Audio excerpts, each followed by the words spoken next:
Hello there, and welcome to the Sleepy History Channel. Tonight, we are going to travel back in time, far beyond the modern world, across the ancient Mediterranean to the rugged, wind-swept mountains of northern Greece. This is the story of a boy who would grow to cast a shadow over the entire known world. A boy named Alexander.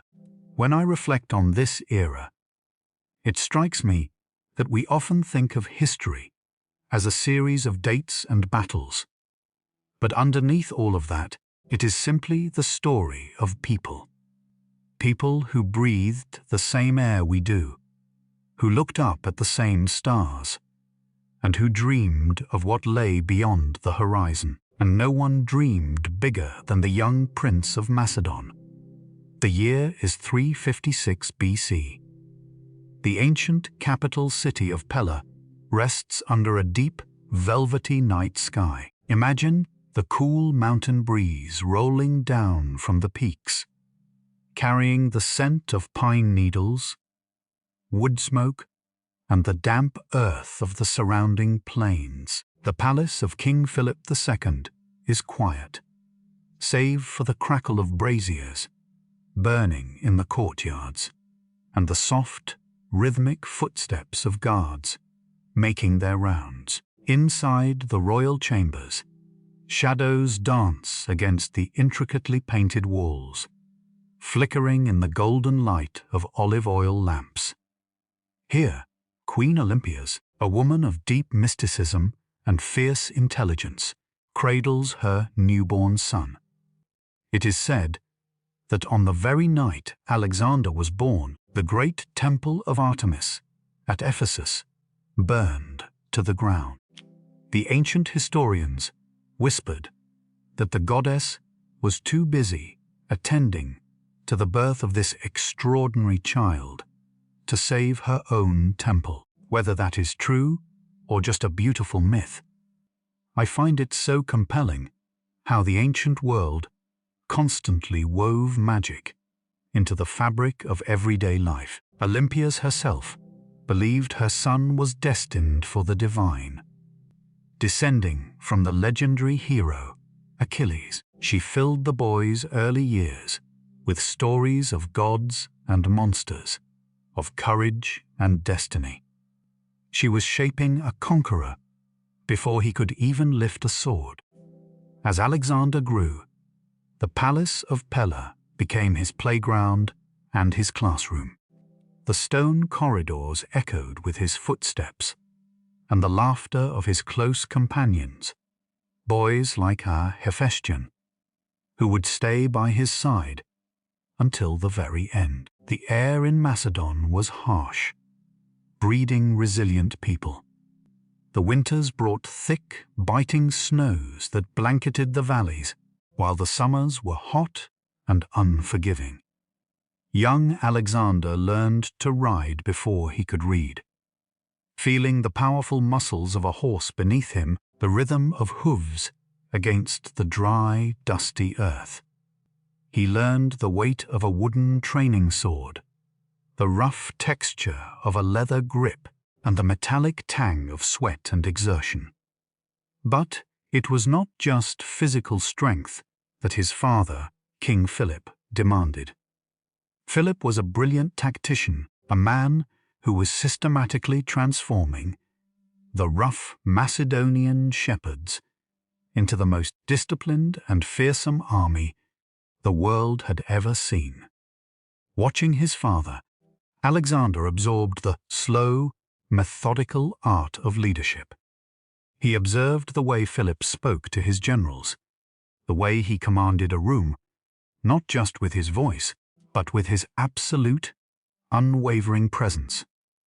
There is a moment from his childhood that I always find incredibly moving, a moment that perfectly captures the quiet fire burning inside him. A horse dealer brought a magnificent, massive stallion to King Philip. The horse was jet black, save for a white star on its brow, and it was entirely untamable. It reared and kicked, eyes wide with panic, refusing to let anyone near its back. The king's best riders were thrown to the dust. Philip, frustrated, ordered the beast taken away. But the young prince, perhaps only 10 or 12 years old at the time, stepped forward. He had been watching quietly. He noticed something that all the seasoned warriors had missed. The great horse was terrified of its own shadow, which was dancing violently on the ground before it in the bright afternoon sun. With a calm, steady hand, Alexander approached the trembling animal. He spoke to it softly, his voice a low, soothing murmur that cut through the noise of the courtyard. He gently took the reins and turned the horse's head toward the sun, so the terrifying shadow fell behind them. He stroked its sweat-slicked neck, feeling the rapid, thundering heartbeat of the massive creature slowly begin to calm.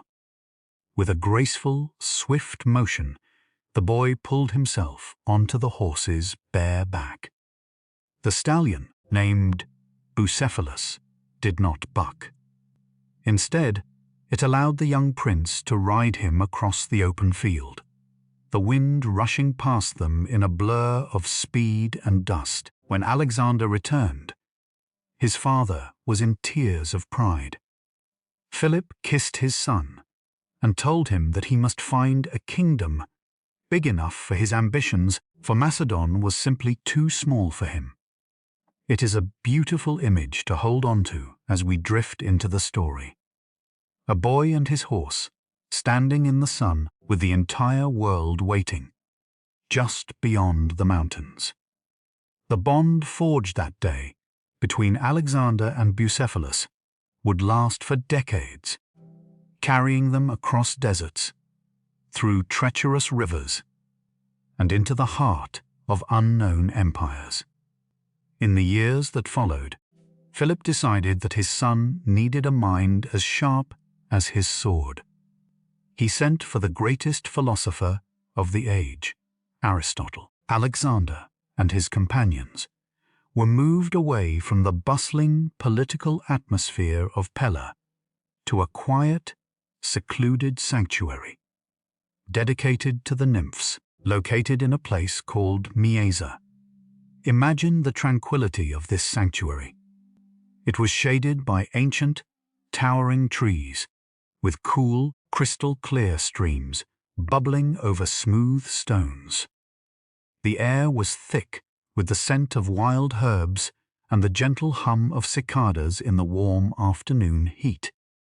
Here, away from the expectations of the throne, Alexander learned about the stars, the nature of the universe, poetry, and medicine. He slept with a copy of Homer's Iliad beneath his pillow, dreaming of the heroes of Troy. I love to picture him sitting on a stone bench, covered in soft moss, a scroll unrolled in his hands, completely lost in the rhythm of the poetry, imagining himself standing on the shores of the Aegean Sea, ready to cross into destiny. The days were long, slow, and filled with the quiet pursuit of knowledge. A brief, peaceful interlude before the storms of history would call him back to the battlefield. But the idyllic days among the nymphs at Mieza were always destined to be fleeting. The world outside that quiet sanctuary was shifting, pulling the young prince away from his scrolls and back into the harsh, demanding reality of his father's ambitions. By the time Alexander was 18, King Philip had transformed Macedon from a rugged backwater into a dominant military power, and the independent city-states of southern Greece were growing restless. The tension finally snapped on the dusty plains of Boeotia, near a town called Chaeronea. The year was 338 BC. Imagine standing on a low hill overlooking that vast, dry plain on a late summer morning. The heat was already rising, baking the earth and sending shimmering waves of distortion across the horizon. Below, tens of thousands of men stood in tight, disciplined formations. The Greeks, led by Athens and the legendary sacred band of Thebes, stood resolute, their bronze shields catching the morning sun in a blinding display of defiance. Across from them, the Macedonian phalanx, a terrifying innovation of King Philip, presented a bristling forest of sarissas, massive wooden pikes tipped with deadly iron. I find it almost impossible to truly comprehend the sheer noise of an ancient battlefield. The deafening crash of bronze against wood, the roaring battle cries, the heavy, rhythmic thud of thousands of leather-clad feet marching in unison. It must have felt as though the very earth were tearing itself apart.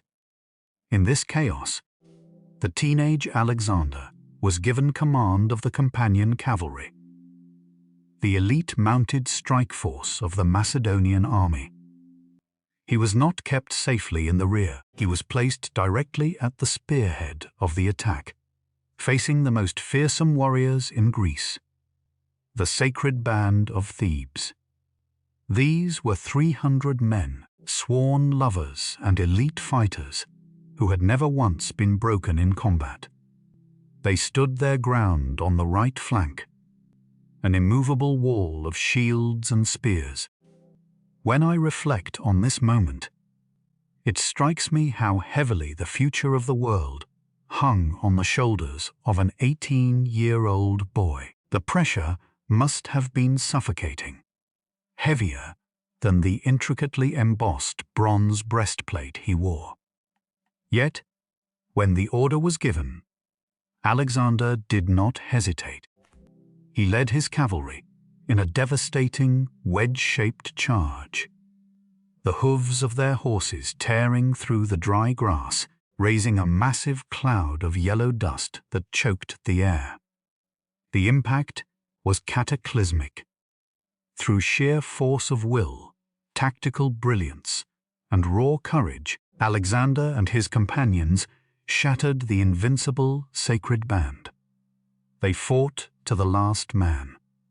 After the battle, it is said that King Philip wept when he saw the bodies of the Thebans lying together in the dust, a testament to their unwavering loyalty to one another. The victory at Chaeronea made Philip the undisputed master of Greece, and it cemented Alexander's reputation not just as a prince, but as a formidable commander in his own right. But triumph often breeds its own shadows. The relationship between the powerful father and his equally brilliant son began to fracture. The palace at Pella, once a place of learning and childhood games, became a labyrinth of political intrigue, whispered betrayals, and simmering resentment. This tension reached its breaking point 2 years later in the old Macedonian capital of Aegae. It was the summer of 336 BC, a time of grand celebrations. Philip was hosting a magnificent festival to celebrate the marriage of his daughter, an event designed to showcase his wealth and power before he launched his ultimate dream: an invasion of the massive Persian Empire across the sea. The city was overflowing with dignitaries from all over Greece. The air was thick with the smell of roasting meats, sweet wine, and burning incense. The atmosphere was electric with anticipation. As the sun rose over the mountains, painting the sky in hues of soft pink and bruised purple, a grand procession made its way toward the open-air theatre. King Philip, dressed in stunning white robes, insisted on walking into the theatre, unaccompanied by his bodyguards, a gesture to show the Greeks that he was protected by the love of his people, not by the swords of his soldiers. It was a moment of absolute, blinding hubris. A man at the very pinnacle of his power, stepping into the morning light completely unaware that his story was about to end abruptly. From the shadows of the theatre's entrance, a young nobleman named Pausanias lunged forward. The movement was so swift, so unexpected, that it barely registered to the cheering crowds. The flash of a hidden Celtic dagger, a single fatal strike to the king's ribs. Philip collapsed onto the white stone steps, his blood pooling rapidly, stark and bright against his white garments. Chaos erupted instantly. The cheers turned into deafening screams. The smell of fear replaced the sweet incense. In the span of a few agonizing heartbeats, the architect of Macedonian greatness was dead. History is so often shaped by these sudden, violent interruptions. All of Philip's meticulous planning, his decades of warfare, his grand dreams of conquering Asia, vanished into the crisp morning air. And into this terrifying void, amidst the panic and the grief of, stepped Alexander. He was only 20 years old. The transition of power in ancient Macedon was rarely peaceful. It was a brutal, unforgiving process, where only the strongest survived. Alexander acted with a swift, cold precision that must have chilled the blood of his rivals. With the loyalty of the army firmly behind him, he ruthlessly eliminated any potential challengers to the throne. The boy who had wept over the poetry of Homer was now a king, forced to harden his heart to secure his crown. But the rest of Greece, sensing weakness in the young, untested monarch, immediately rose in rebellion. The city of Thebes, still nursing the wounds of Chaeronea, declared its independence. They vastly underestimated the young king.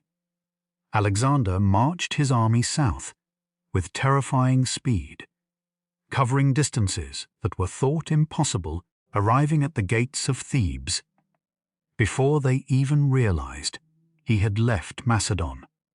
The destruction of Thebes was absolute and merciless. When the city refused to surrender, Alexander's forces breached the walls. The smell of burning timber and crumbling clay brick choked the sky, blocking out the sun. The ancient streets, once echoing with the debates of philosophers and the laughter of children, were reduced to ash and rubble. It was a horrific, calculated act of terror, designed to send a singular, undeniable message to the rest of Greece. The new king of Macedon was not to be defied. The message was received. The Greek city-states fell silent, submitting to his rule. With his homeland secured and his back safe, Alexander finally turned his gaze toward the east, toward the vast, glittering expanse of the Persian Empire. The dream that had belonged to his father was now his own. Imagine him standing on the rocky shores of the Hellespont, the narrow strait of water separating Europe from Asia. The wind is whipping through his hair, the taste of sea salt on his lips. Before him lies the unknown, a land of unimaginable wealth, ancient magic, and countless millions of subjects ruled by the great king, Darius III. Let us linger for a moment on that shoreline, the threshold of the known world. The beach is a flurry of organized chaos. Hundreds of wooden triremes, their prows painted with protective eyes to ward off evil spirits, bob in the restless, churning waters. The air is filled with the shouts of sailors, pulling thick hemp ropes, the creaking of timber, and the nervous stamping of thousands of horses being loaded onto transport vessels. Alexander, wearing his gleaming bronze armor, walks among the men, speaking to them, learning their names, stoking the fires of their courage. He is not just a king to them. He is a force of nature, a charismatic star, around which their entire universe now orbits. As he steps onto the royal flagship, he casts a spear into the sandy soil of Asia before even disembarking. It is a profoundly symbolic gesture. He is claiming the entire continent as his own by the right of the spear. The wooden hull of the ship cuts through the dark, cold waters of the strait. The journey is short, but the distance traversed in the story of humanity is immeasurable. As the young king sails toward an empire he intends to break apart with his own hands. Once his boots touched the soft, warm sand of Asia, he did not immediately march toward the gathering Persian armies. Instead, he took a detour that tells us everything we need to know about the young king's soul. He traveled south, along the coast, to the legendary ruins of Troy. I find it truly fascinating how Alexander seemed to view his own life not merely as history, but as an ongoing, living epic poem, a direct continuation of the myths he had absorbed as a child in Mieza. The ancient city of Troy was a quiet, dusty place by this time, a shadow of its former Bronze Age glory. The wind howled through the cracked stones and overgrown grass, carrying the whispers of heroes long dead. Here, at the supposed tomb of his ancestor, Achilles, Alexander and his closest companion, Hephaestion, stripped off their garments. In a ritual of deep respect and wild, youthful exuberance, they anointed themselves with sweet-smelling oil and ran naked around the ancient burial mounds, honoring the fallen warriors of a bygone age. Imagine the quiet intimacy of that moment, the cool sea breeze against their skin, the absolute belief in their own divine lineage. Before leaving Troy, Alexander visited the temple of Athena. He dedicated his own armor to the goddess and took down in its place a sacred, ancient shield said to have survived from the Trojan War itself. This shield would be carried before him into every battle from that day forward, a talisman of ancient magic guarding his steps. But the poetry of Troy soon gave way to the brutal prose of war. The Persian Empire was vast, slow to mobilize its main forces. But the local governors, known as satraps, had gathered a formidable army of Persian cavalry and Greek mercenaries to crush this audacious invasion at its very shores. They waited for Alexander on the steep, muddy banks of the river Granicus. It was May, in the year 334 BC. The spring melt from the mountains had turned the Granicus into a fast-flowing, treacherous obstacle. Stand with me on the western bank and look across the rushing water. The sun catches the glittering armor of thousands of Persian horsemen, lining the opposite crest. Their magnificent horses, draped in scale armor, impatiently paw at the dirt. The air smells of wet earth, crushed river reeds, and the heavy sweat of thousands of nervous men. Alexander's most experienced general, Parmenion, urged caution. He advised waiting for the cover of night, or finding a safer crossing upstream. The river was too deep, The banks too steep, the enemy too perfectly positioned. Alexander refused to wait. To hesitate now, he believed, would show fear and embolden the Persians. He mounted Bucephalus, who was snorting and tossing his magnificent black head, eager for the charge. Wearing a polished bronze helmet, adorned with two massive, brilliant white plumes, making him an unmistakable target for every archer on the field. Alexander ordered the trumpets to sound. The noise was sudden and deafening, the splashing of thousands of hooves and boots hitting the freezing, fast-moving water. The Macedonian cavalry struggled against the current, their horses slipping on smooth, mossy river stones. The Persians rained down a merciless storm of arrows and javelins, the dark sky turning deadly as wooden shafts hissed through the air.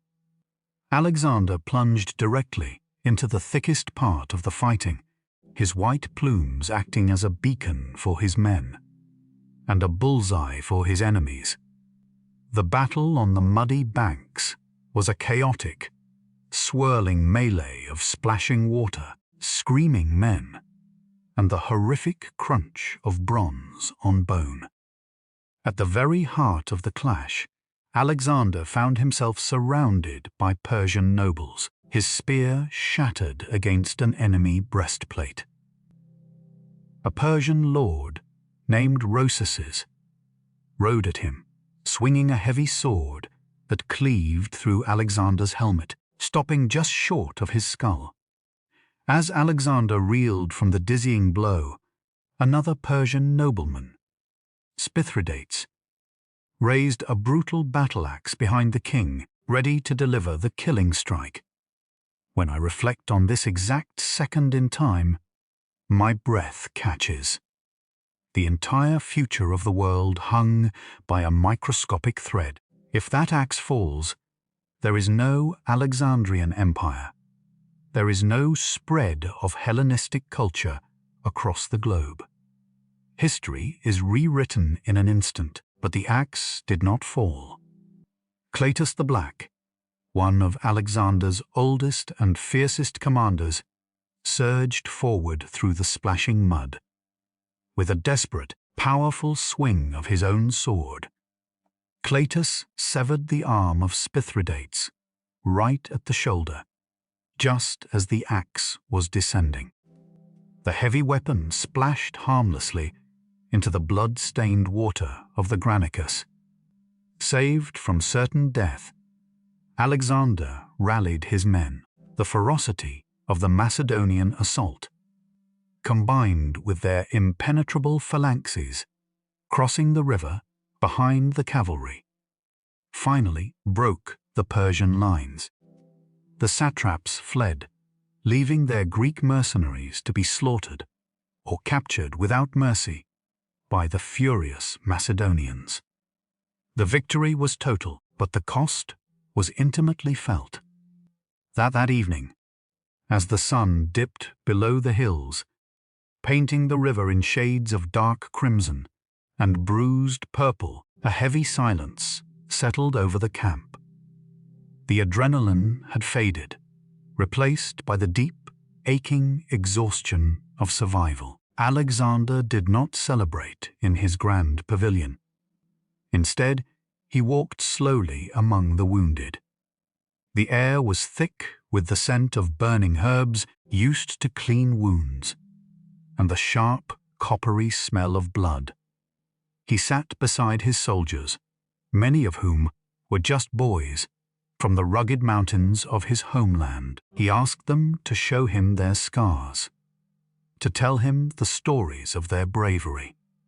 He wept with them, holding their dirt-caked hands, proving that he was not just their distant commander, but their brother in the brutal, unforgiving fraternity of war. He ordered grand statues forged in bronze to honor the 25 elite cavalrymen who had fallen in the initial charge. he sent 300 captured Persian shields back to Athens as a dedication to the goddess Athena, a calculated political move to remind the Greeks that he was fighting this war on their behalf, a crusade, to avenge the Persian invasions of a century and a half prior. With the Persian coastal defense utterly shattered, the gates of Asia Minor were thrown wide open.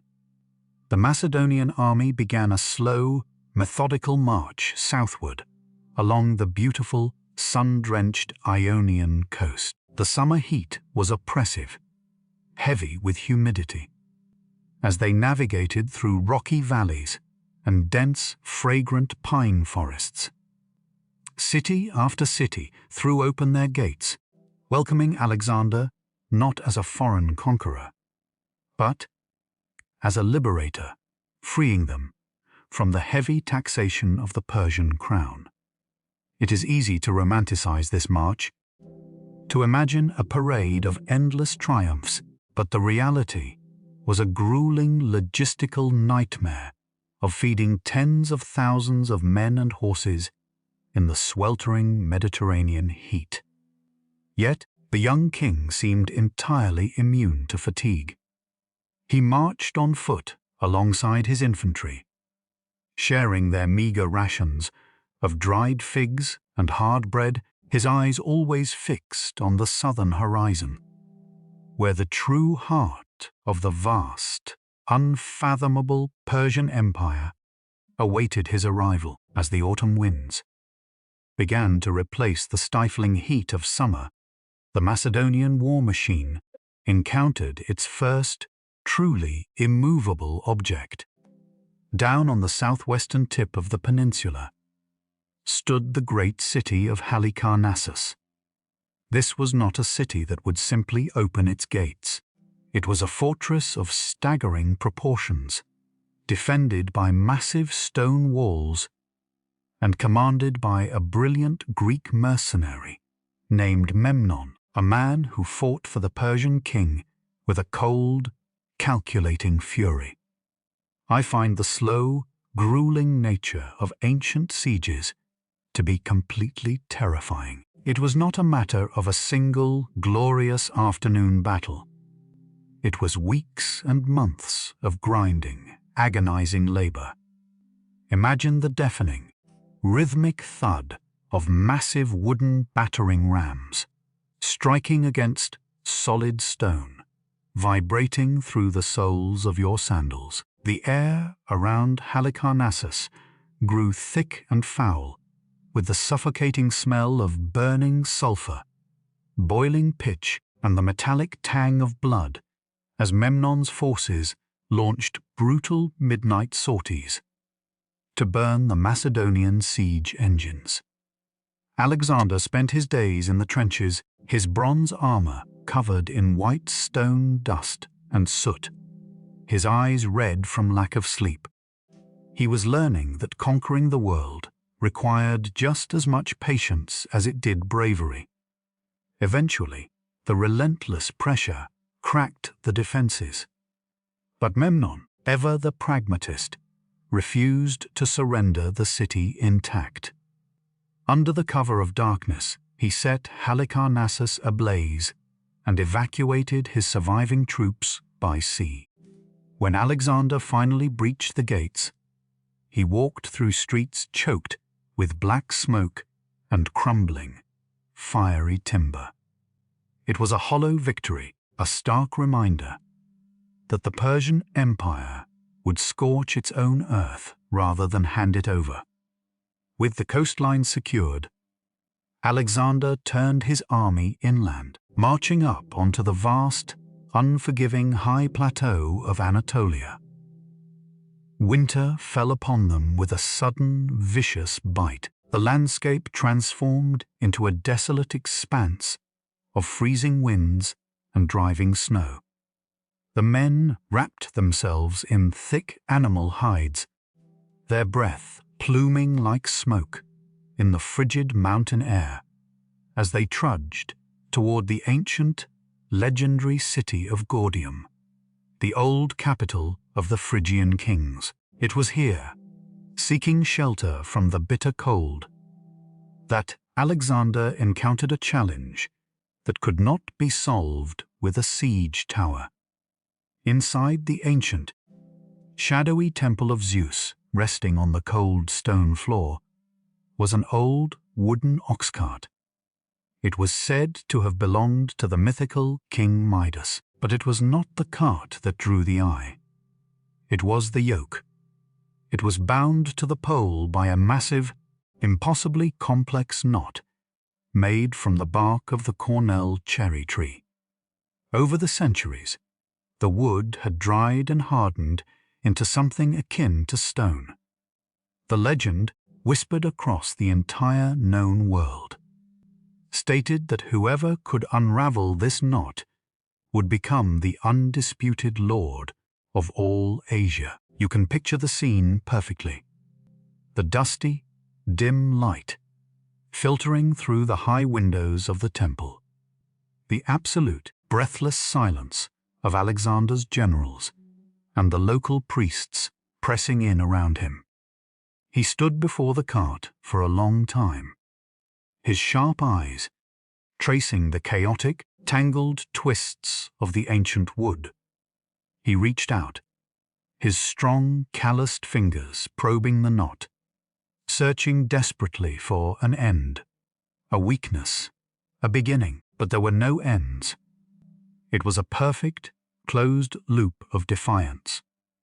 When I reflect on what happened next, I see the absolute essence of Alexander's genius. Most men would have walked away, defeated by the rules of the puzzle. But Alexander did not accept the rules of other men. He took a step back, the sound of his armored boots echoing in the quiet temple. With a fluid, lightning-fast motion, he drew his heavy iron sword from its scabbard. The metal hissed sharply through the cold air. With one massive, two-handed strike, he brought the blade down, cleaving the ancient knot perfectly in half. The severed ends of the wooden bark unspooled and clattered to the stone floor. He had not untied the knot, but he had undeniably undone it. The prophecy was fulfilled, not by patience, but by a shocking, audacious display of pure will. As spring thawed the frozen earth, the army surged forward once more, their spirits soaring with the mandate of the gods. But the immense physical toll of the campaign was secretly catching up to the young king. By late summer, they had reached the Cilician Gates, a narrow, treacherous mountain pass leading down into the sweltering plains of southern Anatolia. The transition from the freezing mountains to the suffocating, humid heat of the valley was violently abrupt. Covered in sweat, dust, and the grime of a brutal march, Alexander reached the banks of the river Cydnus. The water, fed by melting mountain glaciers, was sparkling, crystal clear, and deceptively freezing. Ignoring the warnings of his guards, the overheated king stripped off his armor and plunged into the icy depths. The shock to his exhausted system was catastrophic. Almost immediately, a violent cramp seized his chest. He was pulled from the river, gasping for air, his skin pale and trembling. By nightfall, a raging, uncontrollable fever had taken hold of him. The Macedonian camp was plunged into absolute terror. The invincible king, the beating heart of the entire expedition, was bedridden, drifting in and out of delirious consciousness in his stifling royal pavilion. The air inside the tent was heavy, with the scent of burning myrrh and bitter medicinal herbs. His generals gathered outside, their faces grim, whispering of who would take control if he died. The Persian army, massive and terrifying, was rumored to be only a few days' march away. Among the panicked healers was a man named Philip of Acarnania, Alexander's trusted personal physician. Philip proposed a radical, incredibly strong medicinal draught, a purgative that he believed was the only chance to break the fever, though it carried the risk of killing the king outright. Just as Philip was preparing the dark, bitter liquid in a silver cup, a breathless courier arrived from one of Alexander's most loyal generals, Parmenion. The general had sent an urgent, secret letter. It warned Alexander not to trust the physician Philip, claiming that the Persian king Darius had bribed the doctor with a fortune in gold to poison him. This is a moment of pure cinematic tension. I love this story because it reveals the absolute, unshakable trust Alexander demanded and gave. The young king, weak, drenched in sweat, his eyes burning with fever, took the rolled parchment from the courier. He read the devastating accusation. Then he looked up at Philip, who was walking toward the bed, holding the steaming silver cup. Alexander did not shout for his guards. He did not accuse the doctor. With a trembling hand, he reached out and took the cup of medicine. With his other hand, he silently passed the incriminating letter to Philip. As the physician's eyes widened in horror, reading the accusation of treason, Alexander calmly lifted the cup to his cracked lips and drank the dark liquid down to the very last drop. He lay back on his pillows, watching Philip's face. The physician, pale and shaking, fell to his knees, swearing his absolute loyalty. Alexander simply closed his eyes and waited for the medicine, or the poison, to take its course. The camp held its collective breath through a long, agonizing night. But when the morning sun finally broke over the mountains, painting the canvas of the royal pavilion in warm gold, the fever had broken. Alexander the Great opened his eyes, weak but alive, completely validated in his profound trust, and ready to face the wrath of the Persian king. With his strength slowly returning, the young king rose from his sickbed, a renewed fire burning in his eyes. He knew that Darius III, the great king of Persia, was no longer waiting in the distant east. Darius had marched a massive, unfathomable army across the empire, and was now hunting him. The two great powers were maneuvering through the treacherous mountain passes of the Mediterranean coast, circling each other like wolves in the dark. In the autumn of 333 BC, they finally collided near a small coastal town called Issus. Imagine the geography of this place, for it was the very key to Alexander's survival. The battlefield was a narrow strip of land violently squeezed between the towering, impassable Amanus mountains on one side and the dark, restless waters of the Mediterranean Sea on the other. Darius had brought a force so massive that ancient historians claimed it drank rivers dry. But in this narrow choke point, numbers meant nothing. The vast Persian cavalry and their endless lines of infantry were cramped, unable to outflank the much smaller Macedonian army. I always find it chilling to picture the night before the battle.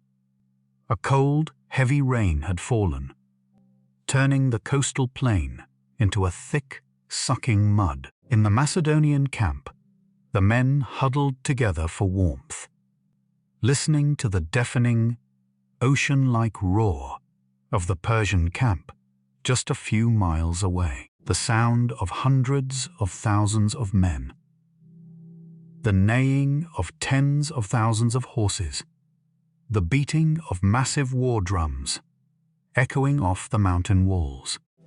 It must have felt like standing at the edge of the world, waiting for the sky to fall.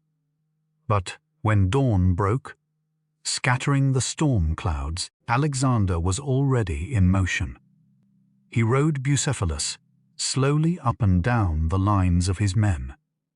He didn't just give a grand speech, he called out specific soldiers by name, reminding them of their past bravery, asking them to fight not just for Macedon, but for each other. The sheer psychological weight of his presence held his terrifyingly outnumbered army together.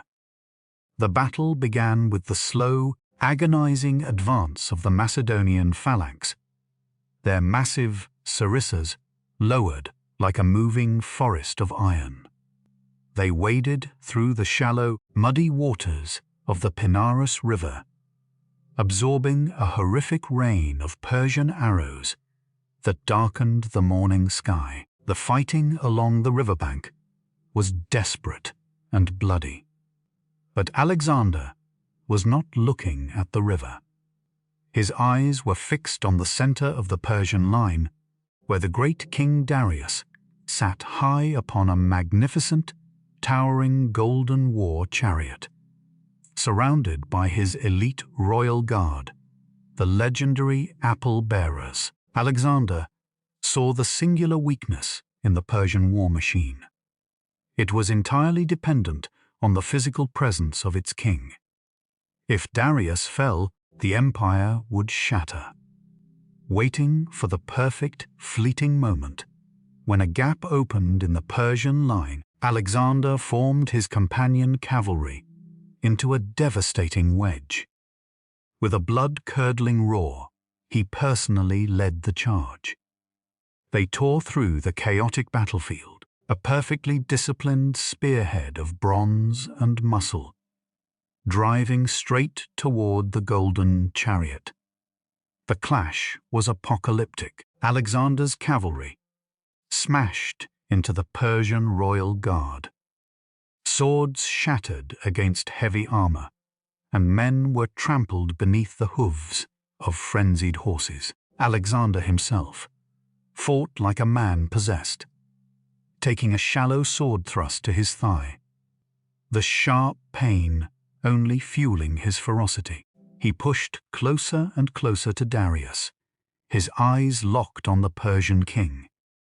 What happened next is a moment of pure human panic that changed the course of history. Darius, looking down from his chariot, saw the young, blood-soaked Macedonian king cutting a path directly toward him. The sheer, unstoppable violence of Alexander's charge broke the great king's nerve. In a split second of terror, Darius abandoned his army. He turned his chariot and fled the battlefield. When the terrain became too rough for the heavy wooden wheels, he threw off his royal robes, mounted a fast horse, and vanished into the mountains, leaving everything behind.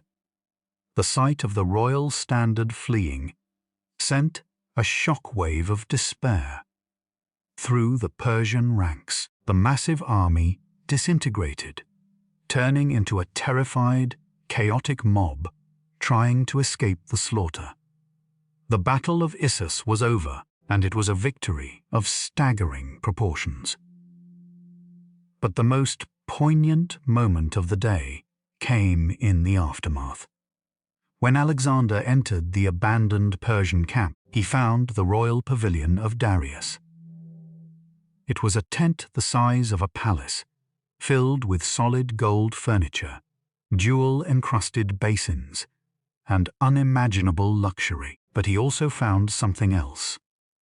Darius had been so certain of victory that he had brought his entire family to watch the battle. His mother, his wife, and his young children were huddled in the royal tent, weeping in absolute terror, believing the great king was dead. and that they were now the slaves of a barbarian conqueror. When Alexander entered, covered in the dirt and blood of the battle, Darius's elderly mother, Sisigambis, threw herself at the feet of Alexander's tallest general, Hephaestion, mistaking him for the king. When the terrifying mistake was realized, the women braced for death. But Alexander gently stepped forward. He reached down and helped the elderly queen mother to her feet. He spoke to her with profound respect, assuring her that Darius was alive and that she and her family would retain all their royal titles and be treated with the utmost dignity. In that quiet, compassionate moment, in a captured golden tent, Alexander proved that he was not just a warlord, but a man who understood the heavy, intricate responsibilities of becoming a king of kings. With the royal family safely guarded and treated with the highest honors, Alexander faced a critical choice. The great King Darius, now desperate and humiliated, sent frantic letters suing for peace. He offered Alexander a staggering fortune in silver, the hand of his royal daughter in marriage, and the entire western half of the vast Persian Empire. Alexander's most seasoned general, the pragmatic and battle-scarred Parmenion, reviewed the astonishing offer and famously stated, "If I were Alexander, I would accept these terms." Alexander looked at his loyal, aging commander, his eyes cool and unwavering, and replied, "So would I if I were Parmenion." I find that brief exchange so perfectly illustrative of his mindset. He was not there to negotiate for pieces of the world. He was there to take all of it. But to do that safely, to march deep into the unknown heart of Persia, he first needed to ensure that the powerful Persian navy could not sail behind his back and attack Greece. He decided he must systematically conquer every single naval base along the entire Levantine coast. Most cities, recognizing the terrifying shifting tides of power, simply threw open their gates. But then, the army reached the great Phoenician metropolis of Tyre. Tyre was not like other cities.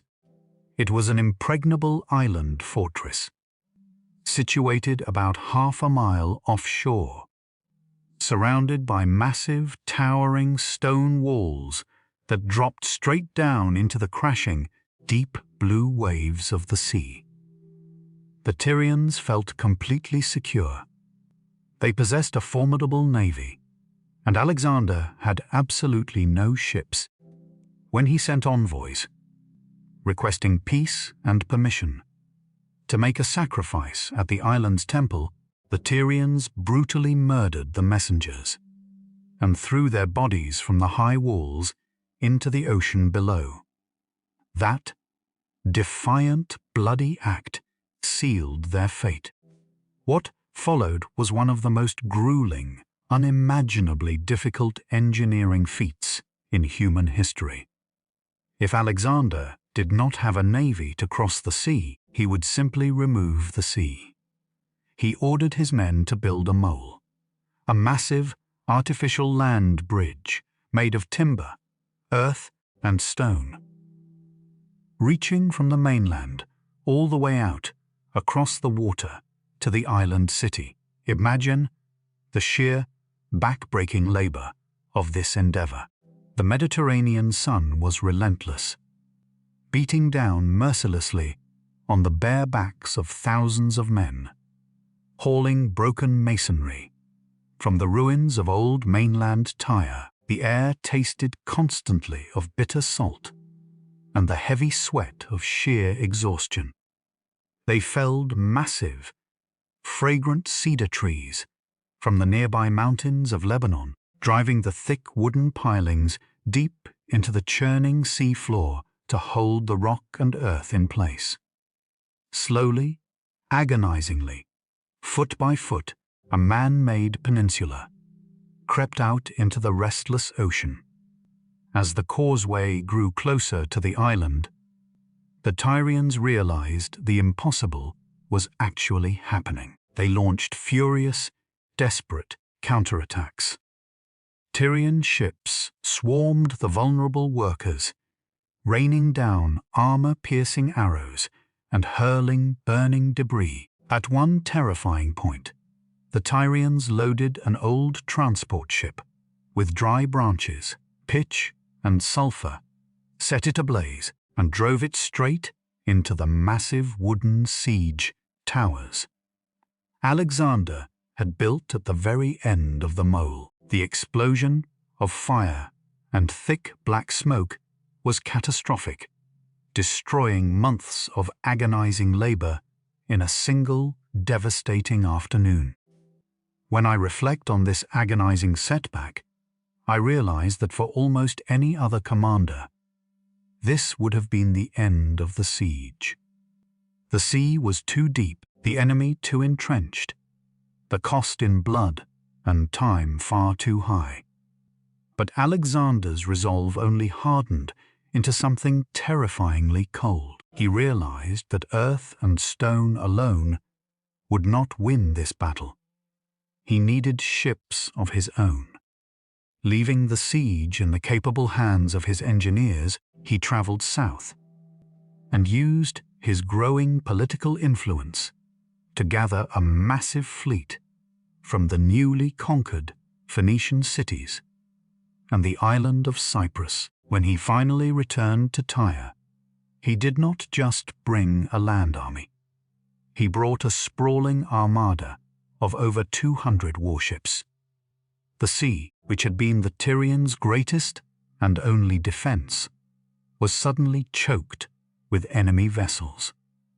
In a display of brilliant, reckless innovation, Alexander mounted heavy wooden siege rams directly onto the decks of his ships. It was an incredibly dangerous and unstable tactic, but it allowed him to batter the island walls from the water, attacking from every conceivable angle at once. The final assault, after 7 agonizing months of siege, was a scene of absolute, deafening horror. A small section of the southern wall finally began to crumble, structurally weakened by the relentless pounding of the ship-borne rams. The ancient masonry fractured, sending massive blocks of limestone crashing into the sea, throwing up huge plumes of white sea spray. Alexander did not watch from the safety of the rear lines. He ordered his personal ship to ram directly into the rubble of the breach. Before the wooden gangplank had even fully settled on the unstable rocks, he was charging across it, leading his elite shield-bearers directly into the yawning gap in the wall. The fighting in the narrow, winding streets of Tyre was savage, close quarters, and entirely merciless. The city that had defied him, that had killed his envoys, and mocked his ambition from their island sanctuary, was subjected to a horrific retribution. The smell of burning cedar wood, sea salt, and fresh blood hung thick and heavy over the island. Thousands were killed in the frenzied initial assault, and tens of thousands more were chained and sold into slavery. Alexander had proven a chilling point to the entire watching world. Neither towering mountain ranges, nor massive armies, nor the very oceans themselves could stop his relentless advance. The dust of Tyre had barely settled when the Macedonian army turned its gaze even further south, marching along the scorched coastline toward the ancient golden sands of Egypt. But there was one final, stubborn gatekeeper on the road to the Nile. The fortress city of Gaza stood defiant, perched high upon a massive artificial mound of sand and compacted earth, rising out of the flat desert like a lonely, impenetrable mountain. The commander of Gaza, a fiercely loyal Persian subject named Battis, had stocked the city with enough grain and water to withstand a siege of years, and he refused to bow to the young conqueror. I often marvel at the sheer, unrelenting endurance of these ancient soldiers. They had just spent 7 agonizing months building a bridge across the ocean, and now they were forced to dig deep trenches into the shifting, burning sands of the desert. The heat in Gaza was suffocating. The air was completely still, heavy with the stinging grit of sand that coated the men's skin, their armor, and their lungs. Water became more precious than gold, rationed carefully from deep, muddy wells as the sun beat down with an unforgiving, blinding intensity. Alexander, as always, led from the very front of the siege works. While inspecting the construction of a massive earthen ramp, designed to bring his siege engines up to the city walls, a sudden, sharp whistling sound pierced the heavy desert air. A heavy bolt, fired from a hidden catapult high on the battlements, struck Alexander with terrifying force. It tore through his heavy bronze shield and deeply pierced his shoulder, knocking the king violently into the hot sand. The camp erupted in panic, but Alexander, bleeding heavily and grimacing in excruciating pain, refused to leave the front lines for long. The wound was severe, taking weeks of careful tending by his physicians, leaving a thick, jagged scar that would ache for the rest of his short life. But the shedding of his own blood only seemed to harden his resolve into something cold and absolute. When Gaza finally fell, the retribution was swift and terrible, echoing the darkest, most violent pages of his beloved Iliad. With the final obstacle crushed into the sand, the gates of Egypt swung completely open. The transition from the harsh, blood-soaked deserts of the Levant to the lush, verdant embrace of Egypt must have felt like stepping into a beautiful, waking dream. Egypt did not raise an army against him. They had suffered terribly under the heavy, oppressive yoke of Persian rule for decades. The Persians had mocked their ancient gods and slaughtered their sacred animals. To the people of the Nile, this young, brilliant warrior from across the sea was not a foreign conqueror. He was a prophesied liberator. Imagine the sheer, overwhelming awe that must have washed over Alexander as he sailed slowly down the wide, sluggish, life-giving waters of the Nile. The air was suddenly thick with the sweet scent of blooming blue lotus flowers, wet river reeds, and rich, dark agricultural mud. The banks were lined with cheering crowds waving palm fronds, and towering in the distance, casting impossibly long shadows against a vibrant, bruised purple sunset, were the Great Pyramids. They were already unimaginably ancient, monuments to a civilization that had watched the millennia pass like fleeting seasons. In the grand, ancient capital of Memphis, a city of staggering beauty and white stone temples, the high priests of Egypt welcomed him into their most sacred sanctuaries. In a ceremony veiled in thick incense and the rhythmic chanting of ancient prayers, they dressed the young Macedonian in the fine, pleated white linen garments of the pharaohs. They placed the heavy, ornate double crown of Upper and Lower Egypt upon his head. He was presented with the crook and the flail, symbols of absolute earthly and divine authority. He was no longer just a king of Macedon or a hegemon of Greece. In the eyes of millions, he had become a living, breathing God on earth. But political titles and golden crowns were never truly enough for a soul as profoundly restless as his. Alexander possessed a deep, burning mysticism, heavily nurtured by his mother, Olympias, who had always whispered that his true father was not King Philip, but Zeus himself. To find the absolute truth of his own existence, he decided he must seek spiritual validation from the most respected, mysterious voice in the known world. He organized a small, elite expedition to travel deep into the unforgiving, uncharted heart of the Sahara Desert, seeking the legendary oracle of Amun at the Siwa Oasis. It is a journey that defies all military logic. Leaving his massive army behind, he stepped into a landscape that was entirely hostile to human life. The trek across the endless, rolling dunes of the Libyan desert was an agonizing test of endurance. The landscape was a sprawling, hallucinatory ocean of blinding white and golden sand, stretching out under a sky so fiercely blue it almost hurt the eyes to look at it. The silence of the deep desert is absolute, a heavy, ringing quiet that presses against the eardrums. Days bled into one another.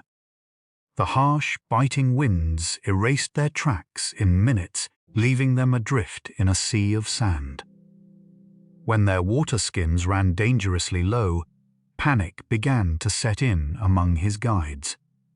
But then, as if the heavens themselves were bending to the will of the young king, a sudden, miraculous rainstorm broke over the parched dunes, filling the natural stone basins and saving the expedition from dying of thirst. Later, when a blinding sandstorm completely obscured the sun, and the guides lost their way entirely, ancient historians tell us that two black ravens suddenly appeared in the dusty sky, flying slowly ahead of the column, guiding the desperate travelers through the shifting dunes until they finally saw the dark green smudge of life on the horizon. The Siwa Oasis emerged from the deathly sands like an emerald jewel. It was a sanctuary of cool, dense shade, provided by thousands of date palms and olive trees. Bubbling up from the earth were crystal clear, refreshing freshwater springs. At the very center of this paradise stood the ancient, weathered stone temple of the oracle.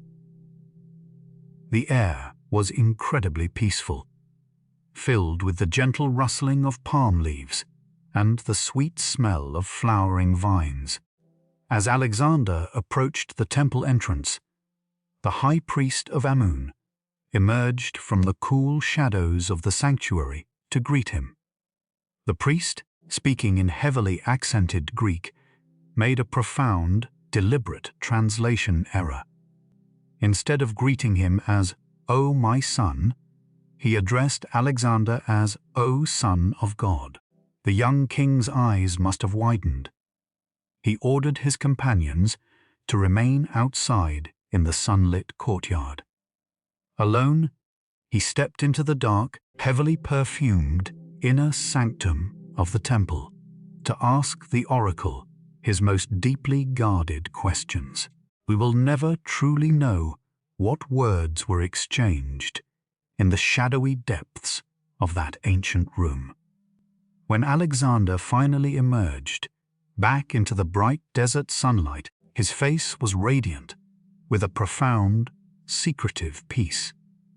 When his closest friends eagerly asked him what the oracle had said, he merely smiled softly and replied that he had been given the answer his heart most desired, and that he would reveal it only to his mother when he finally returned home. It was a secret he would ultimately take with him to the grave, a quiet piece of divine magic tucked safely away in the heart of the conqueror.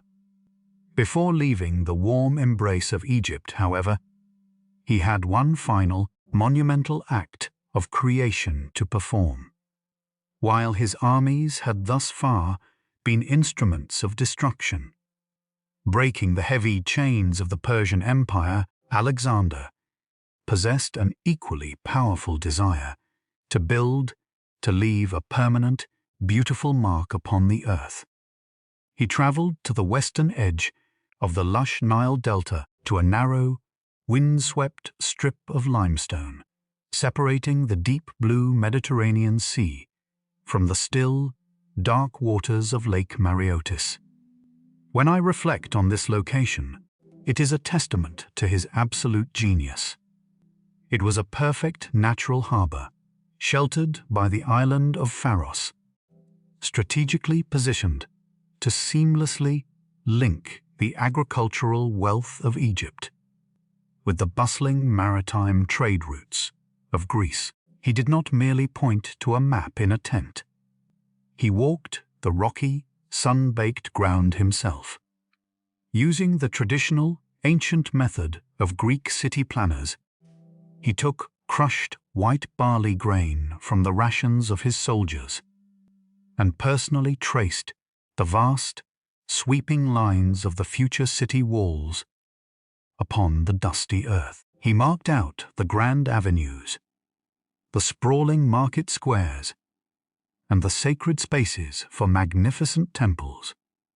But, as he was carefully laying out the white grain, a massive flock of seabirds, seagulls, cormorants, and ibis suddenly descended from the bright azure sky, completely blanketing the ground in a flurry of feathers and squawks, eating every last seed he had just dropped.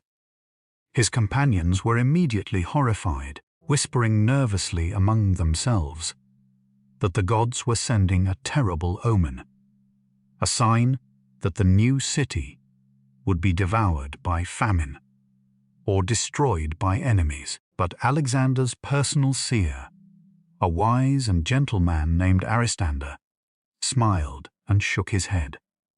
He interpreted the extraordinary event not as a curse, but as a magnificent, profound blessing.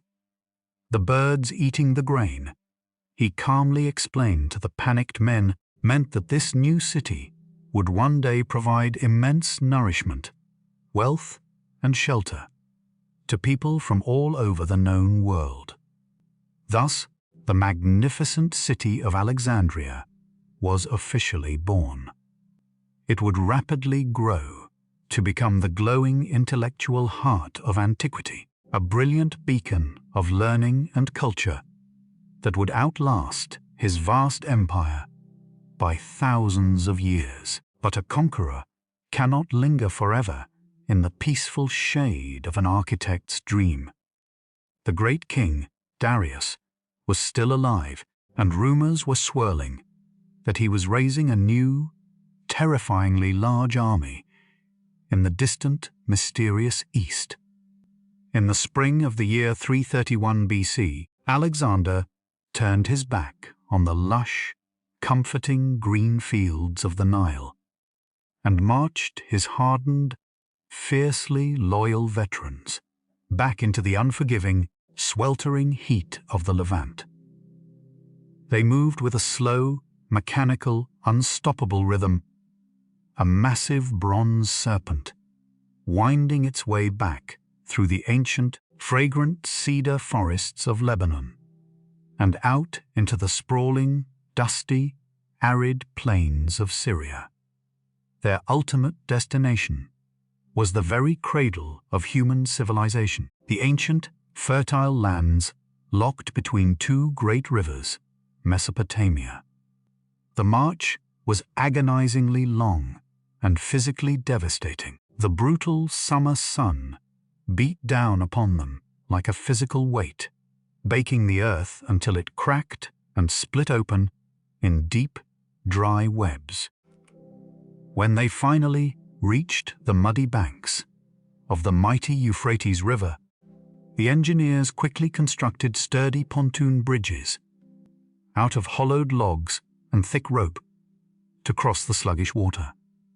But the true, terrifying test of their endurance awaited them further east, at the treacherous banks of the Tigris River. The Tigris was absolutely nothing like the slow-moving Euphrates.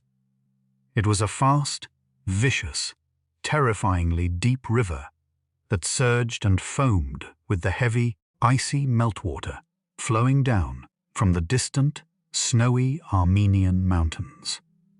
Standing on its slippery, muddy banks, the roar of the rushing water was utterly deafening. There was no time to painstakingly build bridges.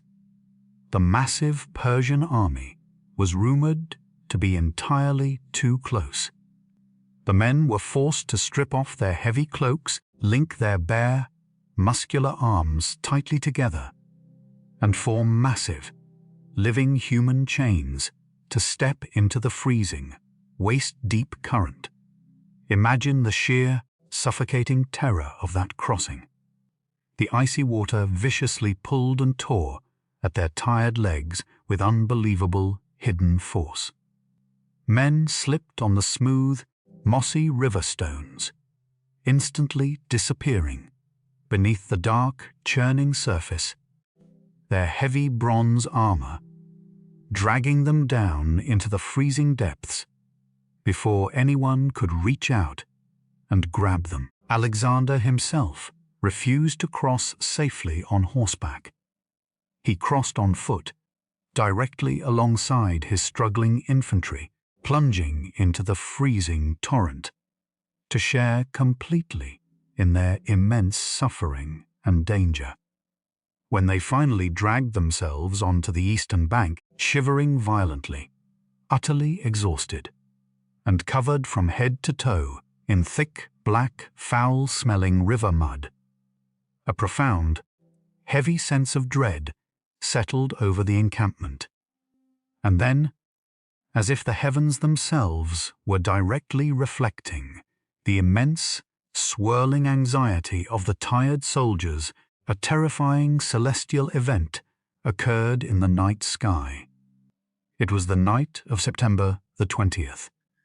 As the men lay shivering around their small, flickering, smoky campfires, trying desperately to dry their soaked woolen tunics, the bright, silvery face of the full moon slowly began to vanish. A creeping, unnatural, perfect dark shadow ate away at the silver light, slowly turning the beautiful moon the color of dark, dried, crusty blood. A total lunar eclipse. In the superstitious ancient world, there was simply no greater, more terrifying omen of impending catastrophic doom. The Macedonian camp erupted in absolute blind panic. Hardened, heavily scarred veterans who had charged fearlessly into bristling walls of Persian spears fell to their knees in the cold dirt, openly weeping, desperately praying, and tearing at their own hair. They truly believed that the gods were furious with them for crossing the great river, warning them in blood that they were marching into an endless abyss from which they would never, ever return. It is exactly in these moments of profound, irrational terror that true, historic leadership is forged. Alexander did not panic. He calmly summoned his seer, Aristander, out of the chaotic shadows of the royal pavilion. Standing before the terrified, trembling army, bathed from above in the eerie, reddish, dim glow of the eclipsed moon, the the seer delivered a masterful, deeply calming piece of psychological theatre. He proclaimed with an absolute, ringing certainty that echoed across the quieted camp that the bright sun was the ultimate celestial symbol of the Greeks, while the moon was the undeniable, ancient symbol of the Persian Empire. The bloody eclipse, he declared passionately, was not a warning of Macedonian destruction. It was a beautiful, divine promise from the heavens that the light of Persia was about to be entirely and permanently extinguished. The collective, massive sigh of relief that swept through the thousands of men must have been a physical force, instantly transforming their paralyzing, icy fear into a fierce, fanatical, burning battle rage. Reinvigorated and touched by the gods, they marched rapidly south, along the eastern bank of the Tigris, slowly descending into the wide, sprawling, incredibly dusty plains of northern Iraq. And there, near a small, insignificant mud-brick village called Gaugamela, the great King Darius was waiting for them. This time, Darius had chosen the battlefield with meticulous, terrifying, unforgiving precision. He had not trapped his massive numbers in a narrow coastal pass like at Issus. He had chosen an expanse of arid land so unbelievably flat, hard, and vast that the dusty horizon seemed to stretch on into eternity. He had even ordered his men to spend weeks painstakingly leveling the ground with heavy tools, pulling up every stray bush and filling in every small ditch, creating a perfectly smooth, endless runway of hard-packed dirt. Why go to such extraordinary lengths? Because Darius had brought a specialized weapon designed for mass, unstoppable, horrific slaughter.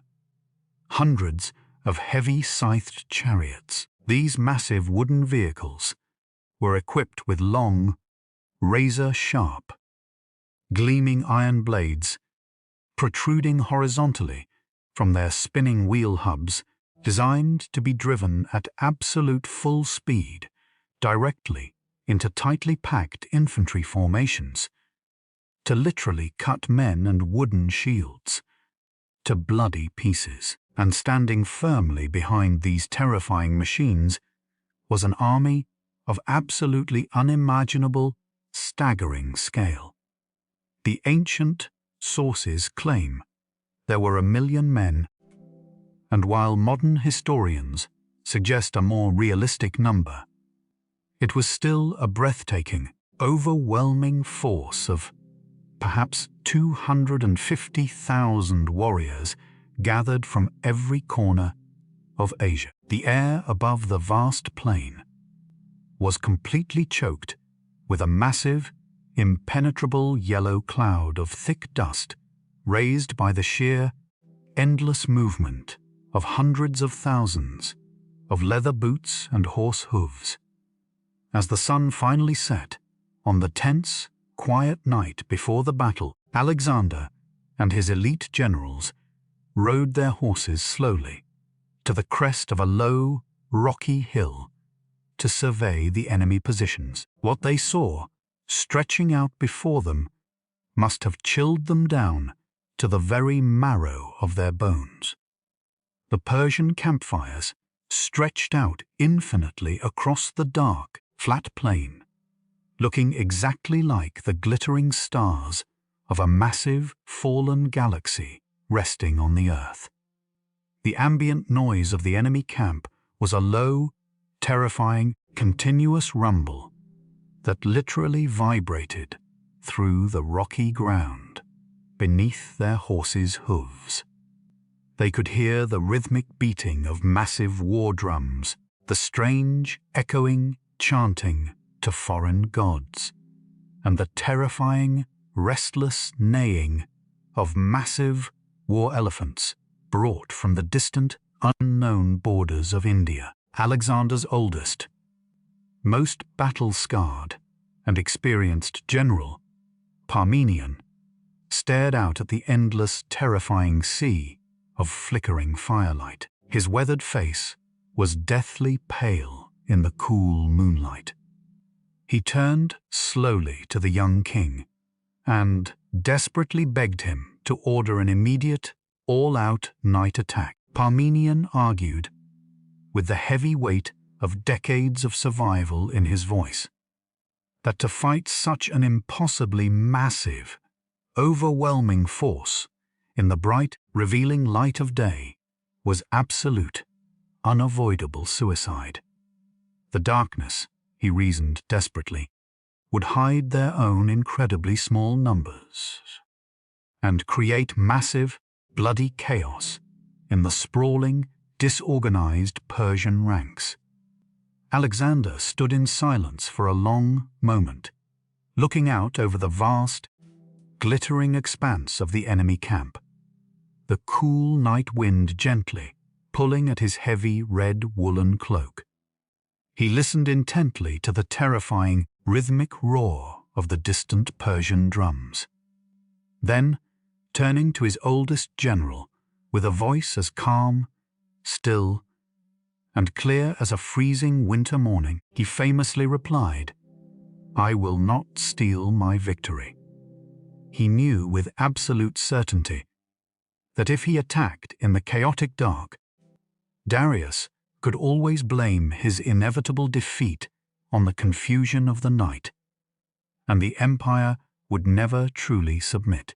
Alexander needed to crush the great king in the full, unforgiving, blinding light of the sun, to break the very spirit of the Persian Empire so completely and publicly that it could never, ever rise against him again. He calmly ordered his men to eat a hearty, warm meal and go to sleep. Tomorrow, the fate of the entire known world would be decided once and for all in the swirling yellow dust of Gaugamela. The morning of October the 1st broke, with a harsh, glaring light over the dusty, flat plains of Gaugamela, while his generals paced frantically through the pre-dawn shadows, completely consumed by the terrifying numbers awaiting them. Alexander was fast asleep. In fact, he slept so deeply and peacefully in his royal pavilion that, as the sun crested the eastern horizon and the massive war drums of the Persians began to beat a deafening, rhythmic warning across the valley, his commanders had to enter his tent and physically shake him awake.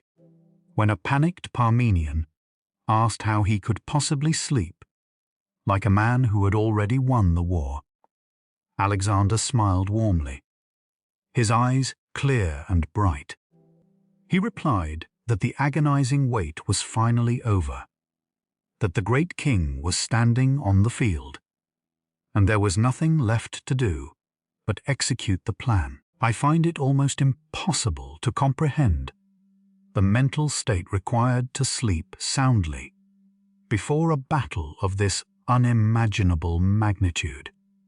It speaks to a level of absolute, supreme self-belief that borders on the divine. He emerged from his tent wearing a stunning, highly polished iron helmet that shone like pure silver in the morning light, and a quilted linen corselet taken from the spoils of Issus, preferring its lightweight mobility over heavy bronze. He mounted Bucephalus, who was restless and aggressively pawing at the hard-packed dirt, sensing the massive violence hanging heavy in the air. As Alexander rode out to inspect his lines, the sheer, paralyzing scale of the Persian army came into full, terrifying view. The enemy line stretched out so incredibly far to the left and right that it completely outflanked the much smaller Macedonian army on both sides. To march straight forward would mean being instantly enveloped, surrounded, and crushed to death in a massive, inescapable vise of men and horses. But Alexander had anticipated this perfectly. He had spent the night designing a tactical masterpiece, a battlefield formation never before seen in human military history. He arranged his army into a massive, hollow box, positioning specialized reserve troops angled backward on his vulnerable flanks, ready to face outward if the Persians tried to surround them. He then began a strange, highly disciplined diagonal march, drifting his entire army slowly toward the right side of the battlefield as they advanced. Darius, watching from his towering royal chariot in the dead center of the Persian line, grew intensely anxious. He realized that Alexander was actively drifting toward the rough, unleveled terrain at the far edge of the battlefield, ground where the deadly scythed chariots he had prepared would be entirely useless. Desperate to keep the battle on the smooth, perfectly flattened dirt, Darius ordered his heavily armored left flank cavalry to ride out and block the Macedonians. The fighting erupted instantly in a massive, swirling cloud of choking yellow dust. Seeing the Macedonians heavily engaged and pinned down on the flank, Darius finally unleashed his ultimate weapon. He ordered the charge of the scythed chariots. 200 heavy wooden chariots, pulled by massive armored war horses, thundered across the flat dirt plain, their razor-sharp iron hub blades spinning with a terrifying, high-pitched, metallic whine. The ground literally shook violently under their combined weight. They were moving at absolute full speed, designed to violently crash into the tightly packed Macedonian infantry and cut men and wooden shields to bloody, horrific shreds. But the Macedonian phalanx had been ruthlessly drilled for this exact, terrifying moment. As the massive chariots bore down upon them, closing the distance in mere seconds, the soldiers did not panic or break rank.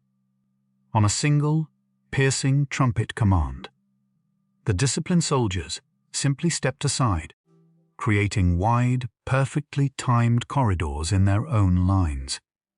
The Persian drivers, moving far too fast to adjust their course, suddenly found themselves driving blindly and harmlessly through empty alleys of air.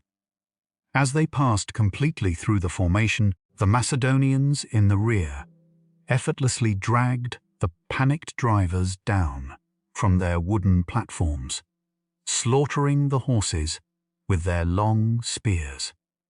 The terrifying, much-feared superweapon of the Persian Empire was completely neutralized in a matter of minutes, leaving the Persian line deeply unsettled.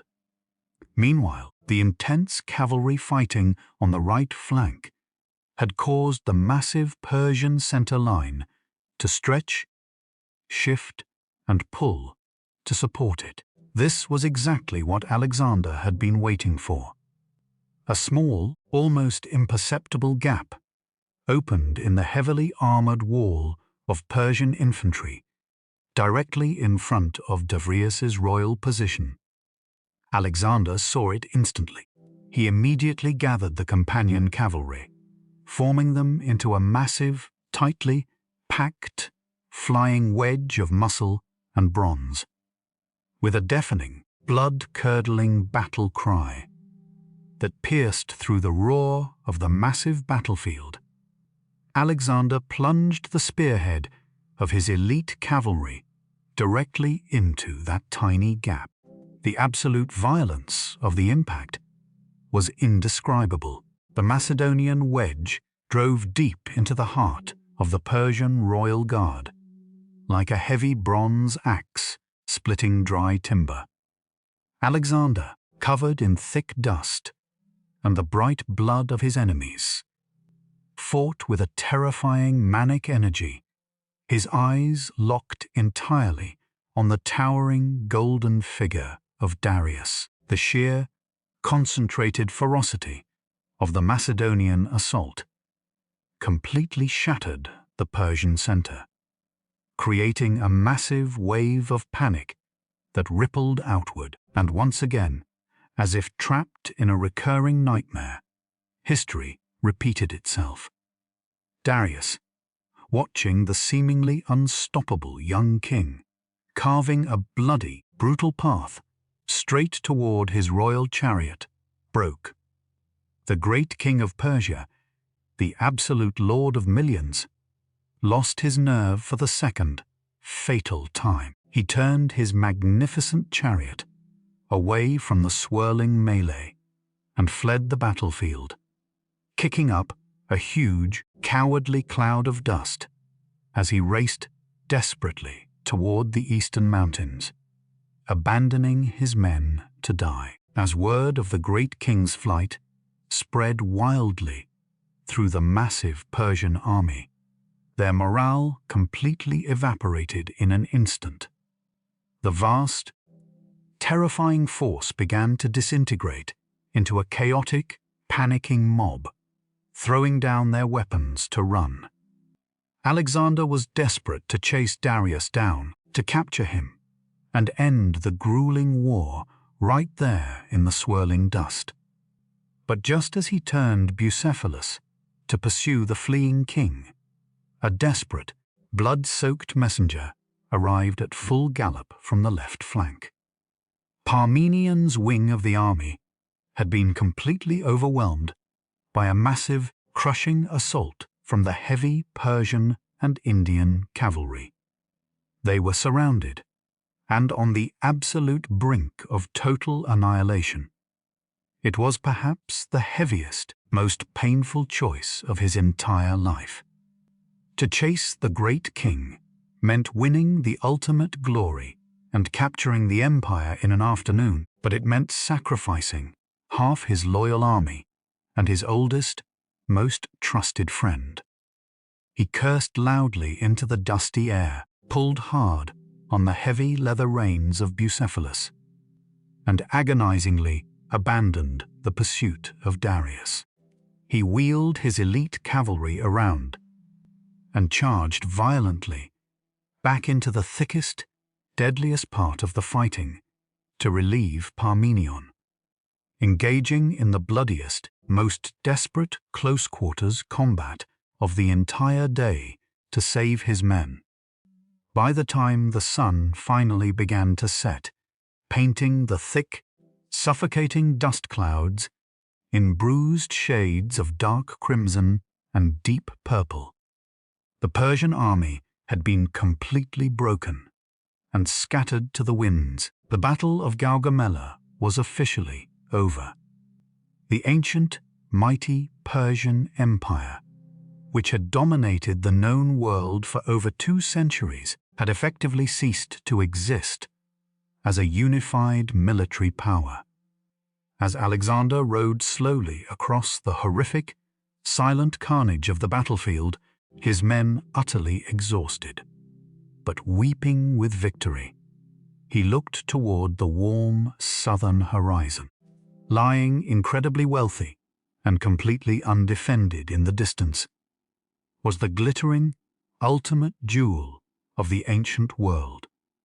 The great, legendary city of Babylon was waiting to throw open its massive bronze gates to its new, undisputed master.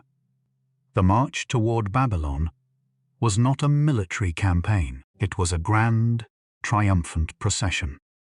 As the Macedonian army approached the ancient, towering walls of the city, they did not find bristling spears or boiling pitch waiting for them.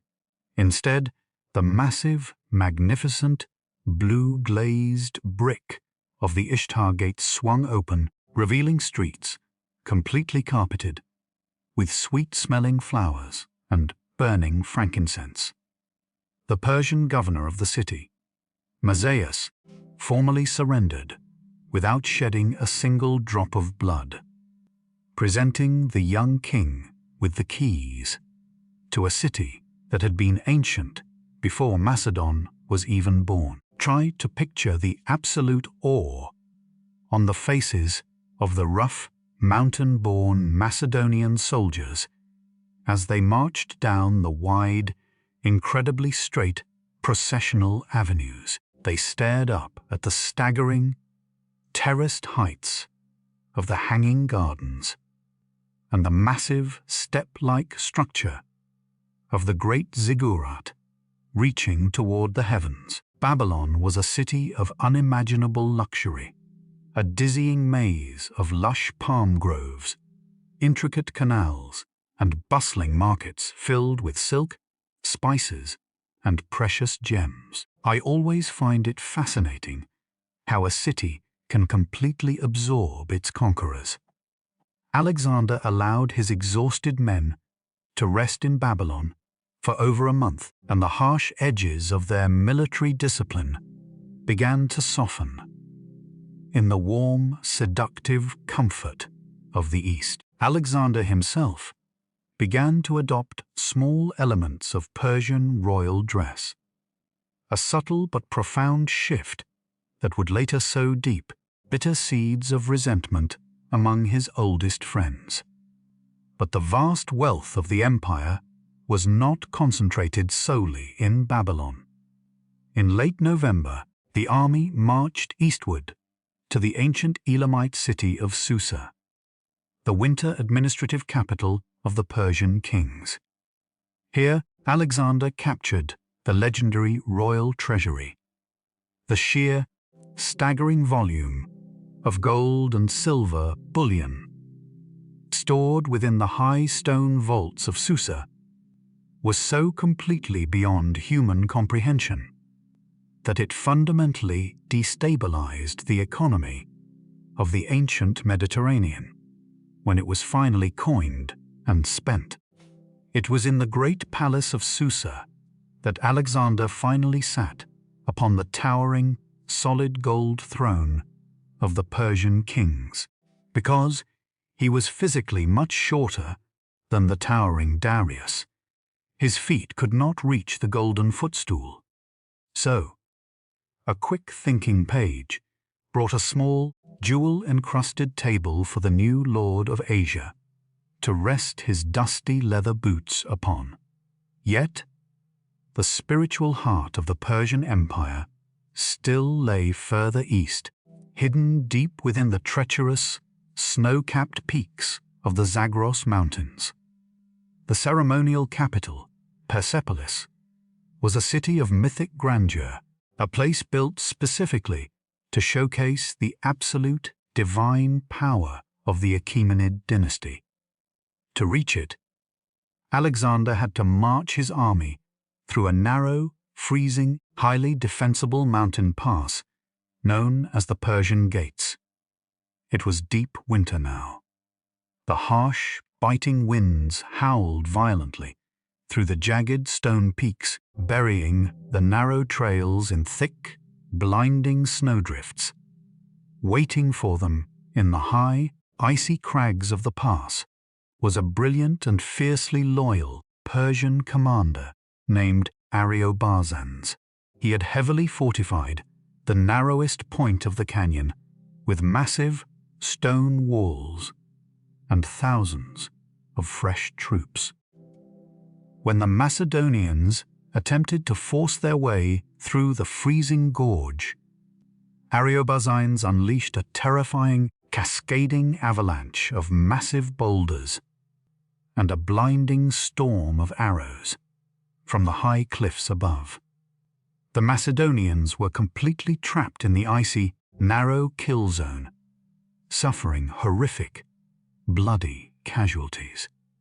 For the first time since he had crossed the Hellespont, Alexander was forced to sound the agonizing order to retreat, leaving his dead buried in the cold, white snow. But if there is one constant thread in this incredible story, it is that Alexander simply did not accept the word impossible. He found a local shepherd who knew a forgotten, impossibly steep goat path that completely bypassed the Persian defenses. Leaving a small decoy force behind in the valley to keep the enemy distracted, Alexander personally led a daring, freezing night march. They climbed silently through the treacherous, icy darkness, the men shivering violently, their fingers bleeding as they gripped the frozen rocks, desperately trying not to slip and fall into the black abyss below. When dawn finally broke, painting the snow-capped peaks in brilliant, blinding pink light, Alexander suddenly appeared behind the Persian defenses. The shock was absolute. Attacked from the rear and the front simultaneously, Ariobarzanes fought with heroic, desperate bravery, but his forces were utterly crushed in the freezing mountain pass. The road to Persepolis was finally, completely open. When the Macedonians finally entered the great ceremonial capital, they were greeted by a sight of unparalleled, breathtaking, architectural beauty. Persepolis was not really a city of people. It was a sprawling, magnificent complex of massive palaces, towering stone columns, topped with the heads of twin bulls and grand staircases intricately carved with the endless processions of subject nations, bringing tribute to the great king. It was the absolute, glittering pinnacle of Persian art and culture, a place of quiet, monumental majesty. For several months, Alexander occupied the palaces, claiming an even greater treasury than he had found in Susa.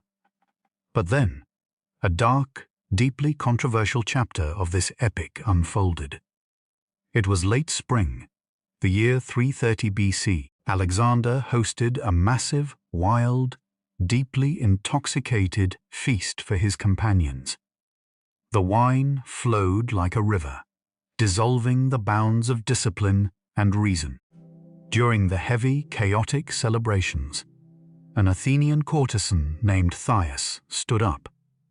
Her eyes bright with wine and fiery rhetoric, she passionately declared that it would be the ultimate, perfect act of historical revenge for the burning of Athens a century and a half earlier, if the young king of Macedon were to set the great palaces of Persepolis ablaze with his own hands. When I reflect on this moment, it always feels like a tragic, drunken fever dream.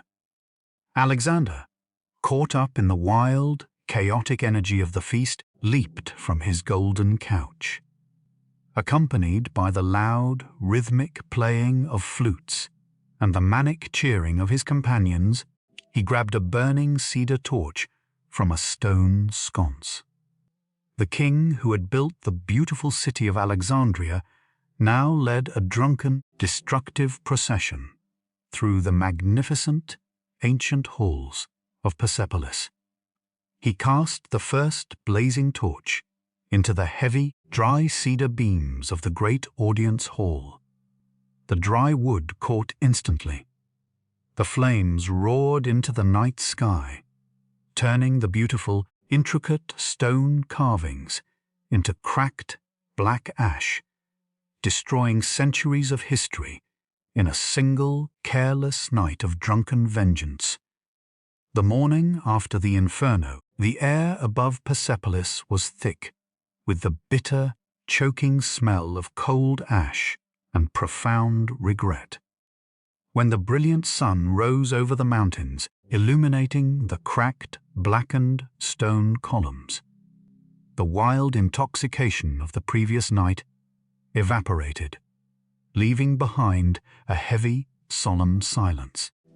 When I think about Alexander standing amidst the smoking ruins of the greatest palace on earth, I imagine a man suddenly realizing that he had destroyed the very prize he had bled to claim.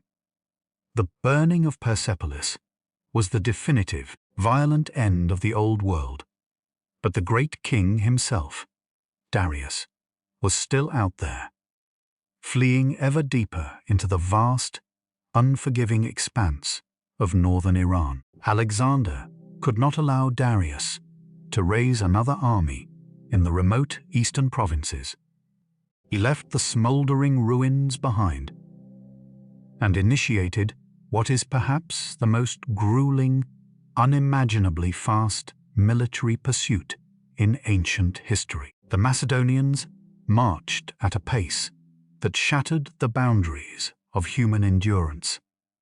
They crossed the high, arid Iranian plateau in the dead of summer. The heat was a physical, oppressive weight, shimmering off the hard-baked earth and creating cruel, mocking mirages of water on the distant horizon. Men simply collapsed while marching, their hearts giving out from the sheer, unending exertion.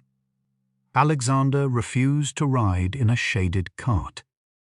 He rode Bucephalus or marched on foot, his face peeling and blistered by the sun, his lips cracked and bleeding, driving his men forward through sheer, terrifying willpower.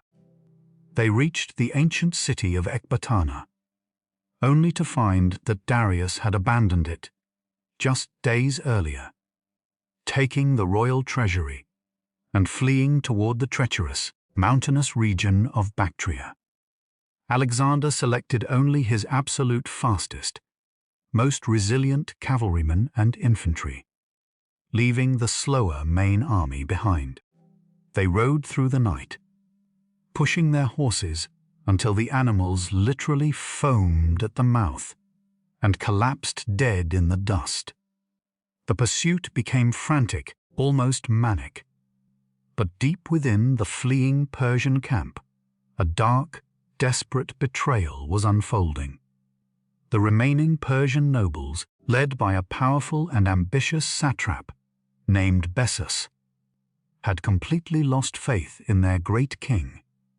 They saw Darius as a broken, cowardly man who had abandoned them at Issus and Gaugamela. In a quiet, treacherous coup in the middle of the desert, Bessus and his conspirators mutinied. They bound the Lord of Asia in heavy golden chains and threw him into a simple, covered wooden ox cart, treating the great king like a common, disgraced prisoner. Bessus intended to use Darius as a bargaining chip, or perhaps kill him to claim the throne for himself. When Alexander learned from terrified Persian deserters that his great rival had been overthrown by his own men, his fury was absolute. He viewed the betrayal of a king by his subjects as a deeply offensive crime against the natural, divine order of the world.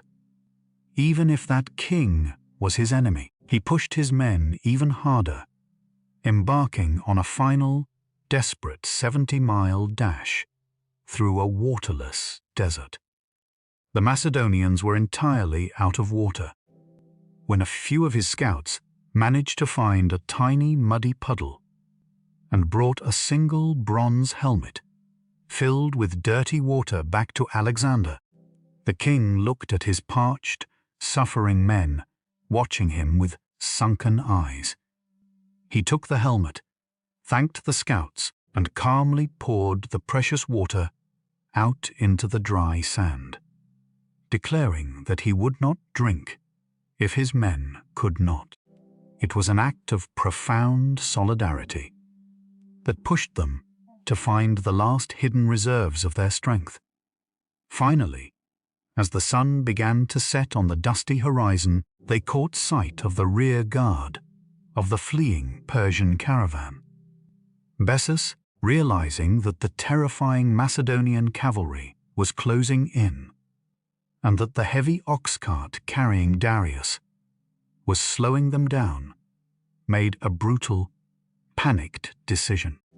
The conspirators approached the wagon, thrust their iron javelins deep into the body of their king, and fled on fast horses into the gathering shadows. A lone Macedonian scout, a man named Polystratus, stumbled upon the abandoned, quiet wagon, sitting alone off the dirt path. A pair of mules stood panting in the heat. The scout approached cautiously, pulling back the dusty leather curtain. Inside, lying in a pool of dark blood, was Darius III, the great king, the Lord of Asia. He was barely breathing. The ancient historians tell us that Darius, in his final agonizing moments, asked the Greek scout for a single cup of water. Polystratus gave him a drink from his own flask. Darius thanked him, expressing deep sorrow that he could not reward the man, but prayed that Alexander would reward him, and that the gods would reward Alexander for the kindness he had shown to the Persian royal family. With those incredibly graceful, tragic final words, the great king closed his eyes and died. Alexander arrived only moments later. When I picture him stepping up to that simple wooden wagon, looking down at the lifeless body of the man he had chased across the entire known world, I feel an immense, crushing sense of anticlimax. There was no final, glorious duel. There was no grand surrender. Just a betrayed, broken man dying alone in the dust. History is so rarely as poetic as we want it to be. The grand epic had suddenly collapsed into a squalid, pathetic murder. Alexander did not celebrate. He did not cheer. He stood in absolute silence, his chest heaving from the brutal ride, staring down at his fallen rival. With a slow, deliberate motion, the young conqueror unfastened his own heavy, purple Macedonian royal cloak from his shoulders. He gently draped it over the bloodied body of Darius, covering the great king with the ultimate, quiet respect of a fellow monarch. He immediately ordered that Darius's body be carefully prepared and sent all the way back to Persepolis, to be buried with full, magnificent royal honors in the ancient stone tombs of his ancestors. But as Alexander stood over that wagon, a profound shift occurred within him. The war was no longer about conquering the Persian Empire. He already had it. The war was now a deeply personal crusade of vengeance. He declared himself the rightful, legitimate successor to Darius, and swore a blood oath to hunt down the traitor Bessus to the very ends of the earth. The Macedonian king was slowly, inexorably, becoming the new Persian emperor, a transformation that would soon tear his loyal army apart. The transition of Alexander's identity was visible not just in his soul, but in the very clothes he wore. He began to don the white and purple striped tunic of the Persian monarchs, demanding that his subjects prostrate themselves before him in the traditional Eastern custom of proskynesis. To the Persian nobles, this was completely normal, the expected reverence for a living god. But to the fiercely proud, independent Macedonians, who viewed their king as a first among equals, a commander you could share a cup of wine and a bawdy joke with, it was deeply insulting. When I reflect on this period of the campaign, I find it incredibly tragic how the sheer, unimaginable vastness of the empire began to isolate the young king from the very men who had built it with their own blood. The campfire brotherhood of Macedon was slowly suffocating under the heavy, golden weight of absolute autocracy. This simmering resentment finally boiled over into deadly paranoia during the dark, freezing winter of 330 BC. The army was resting in the region of Drangiana when a rumor reached Alexander's ears of a plot to assassinate him. The plot itself was clumsy and small, but the horrifying detail was that Philotas, the incredibly arrogant, wealthy commander of the companion cavalry, and more importantly, the son of the great general Parmenion, had known about the plot for days and had said absolutely nothing. Alexander, his mind already clouded by the immense pressure of ruling the world and the constant threat of treason, struck with the terrifying, ruthless speed of a cornered lion. Philotas was dragged before the army, tortured to extract a confession, and brutally executed by a rain of heavy stones. But the tragedy did not end there.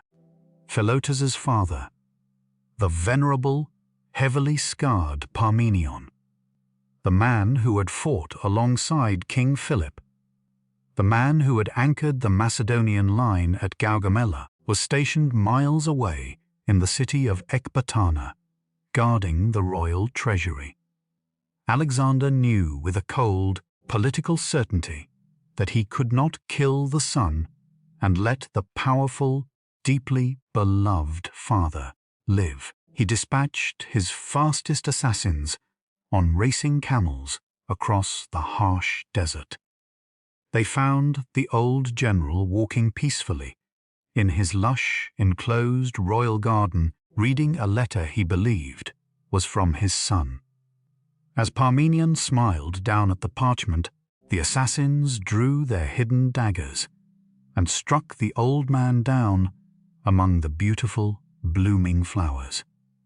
When the army heard the news, a profound, chilling shudder went through the ranks.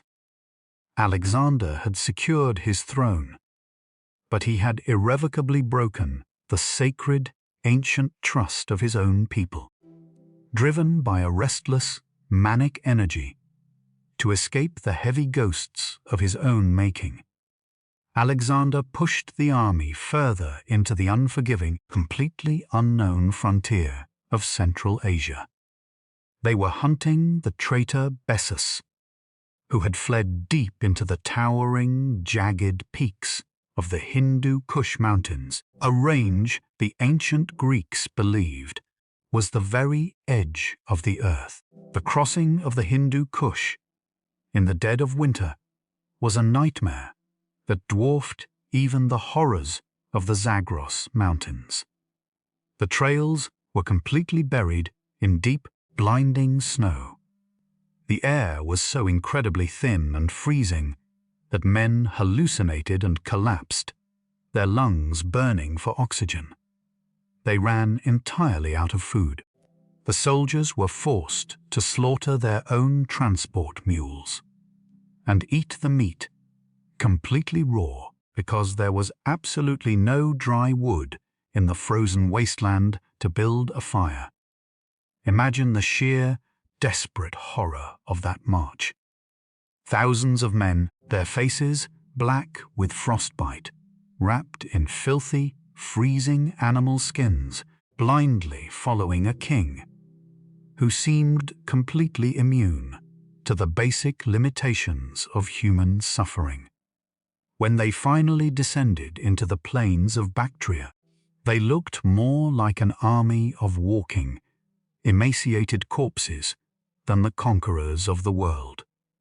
But their terrifying perseverance broke the spirit of the enemy. The local chieftains, horrified that this unstoppable force had survived the impossible mountains, betrayed Bessus. They handed the usurper over to Alexander completely naked, wearing a heavy wooden collar like a rabid dog. There was no mercy for the man who had murdered Darius. Alexander ordered Bessus to be horrifically mutilated, according to the ancient, brutal Persian laws of treason. His nose and ears sliced off before sending him back to Ecbatana to be publicly executed. The blood oath was finally fulfilled. Yet, the war was far from over. The rugged, fiercely independent tribes of Sogdiana, led by a brilliant, charismatic warlord named Spitamines, rose up in a massive, sweeping rebellion. This was not the set-piece warfare Alexander had mastered. This was a brutal, shadowy insurgency. The Sogdian horsemen would strike violently from the arid steppes, slaughtering Macedonian garrisons, and then vanish like smoke into the vast, dusty horizon. For 2 agonizing years, Alexander was forced to divide his mighty army into small, flying columns, hunting shadows across a harsh, unforgiving landscape of deserts and jagged ravines. The resistance finally culminated at an impossibly high, sheer mountain fortress known as the Sogdian Rock. The rebels had gathered atop a massive, completely vertical pinnacle of sheer ice and stone, stocked with years of provisions. When Alexander sent a herald to demand their surrender, the rebel commander laughed down from the clouds, shouting that the Macedonians would need to find flying men to capture his fortress. It was exactly the kind of impossible challenge that Alexander's soul thrived upon. He did not order a massive siege. He asked for 300 volunteers from his most elite, physically hardened mountaineers. In the dead, freezing blackness of night, these 300 men approached the sheer, vertical rear face of the rock. The side the defenders assumed was completely unscalable. Using heavy iron tent pegs driven deep into the solid ice and thick hemp ropes, they began an agonizing, terrifying vertical ascent. The freezing wind tore at their bodies. 30 men slipped in the darkness, falling silently to their deaths in the black abyss below, their bodies swallowed by the deep snow. But the rest pushed upward, muscles screaming, fingers bleeding and numb. When the morning sun finally broke over the jagged peaks, painting the clouds in brilliant shades of pink and gold, the rebels atop the rock looked behind them, standing quietly on the icy summit. Looking down upon them with drawn swords and absolute, chilling resolve, were Alexander's flying men. The psychological shock was so profound, so utterly devastating, that the heavily fortified stronghold surrendered instantly, without a single drop of blood being spilled. And it was here, amidst the freezing clouds and the surrendered rebels, that Alexander found something he had not anticipated. Among the captives was the daughter of a powerful local chieftain. Her name was Roxana, and ancient historians claim she was the most breathtakingly beautiful woman in all of Asia, second only to the wife of Darius. When Alexander looked upon her, the hardened, ruthless conqueror was instantly captivated. He did not take her as a spoil of war. He decided, against the furious objections of his Macedonian generals, to make this fierce, beautiful mountain girl his lawful, royal wife, permanently binding his bloodline to the wild, untamed heart of his new Eastern Empire. The marriage was celebrated in the simple, traditional manner of the region. Alexander and his beautiful new bride, Roxana, shared a single loaf of bread, sliced perfectly in half, with a sharp Macedonian sword. It was a profound, symbolic gesture of unity. But, to his oldest Macedonian veterans, watching from the edges of the flickering firelight, it felt like yet another deeply disturbing step away from their roots. The tension that had been quietly simmering since Babylon was now a heavy, palpable pressure in the air. I find it deeply tragic how the very ambition that propelled Alexander to the edges of the world also alienated him from the men who had carried him there. He was attempting an impossible cultural fusion, trying to weld the fiercely independent Greek spirit to the absolute, godlike authority of an Eastern monarch. The breaking point arrived during a heavy, suffocating night of drinking in the city of Maracanda. The air in the royal pavilion was thick with the sweet, heavy smell of unmixed wine and roasting meat. As the night deepened, flatterers and sycophants began to loudly praise Alexander, claiming his achievements were far greater than those of his own father, King Philip, and even surpassing the deeds of the gods themselves. This was simply too much for Cleitus the Black, the fierce, heavily scarred cavalry commander who had physically severed a Persian arm to save Alexander's life at the river Granicus. Cleitus, his judgment completely clouded by the heavy wine and years of boiling resentment, stood up. He violently threw his silver cup to the ground.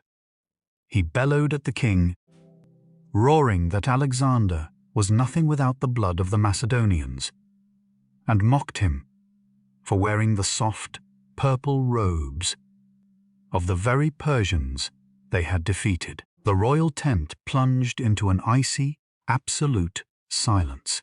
Alexander, famously quick to terrifying anger and also heavily intoxicated, flew into a blind, manic rage. He lunged for his weapons, screaming for his guards. But his panicked friends desperately held him back, ushering Cleitus out of the tent into the cool night air. But Cleitus, stubborn to his very core, broke free and burst back into the pavilion, shouting one final, deeply insulting verse of Greek poetry. In a flash of pure, irreversible violence, Alexander grabbed a long ashwood spear from a nearby guard. He tore himself free from his friends and hurled the heavy spear directly at his savior. The bronze tip struck Cleitus square in the chest, killing him almost instantly. The heavy thud of the body, hitting the dirt floor, instantly shattered the drunken rage. Alexander stared down at the bleeding corpse of his friend, his brother in arms, the man who had saved his life. A horrific, piercing wail of absolute agony tore from the king's throat. He fell to his knees in the dirt, pulling the bloody spear from Cleitus's chest, and desperately tried to turn the sharp blade upon himself. But his guards violently wrestled the weapon from his trembling hands. For 3 agonizing days and nights, Alexander locked himself inside his dark tent, refusing all food and water, weeping in complete, pathetic darkness, completely consumed by an ocean of crushing guilt. But the sheer momentum of his epic destiny simply would not allow him to waste away in the dark.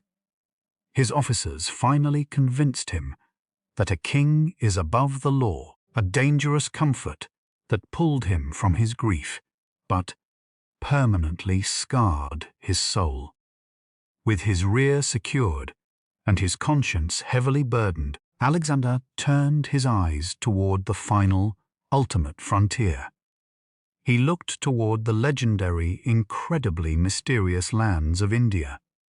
In the spring of 327 BC, the massive, sprawling Macedonian war machine, now heavily supplemented by tens of thousands of Persian and Bactrian auxiliary troops, marched back through the towering passes of the Hindu Kush.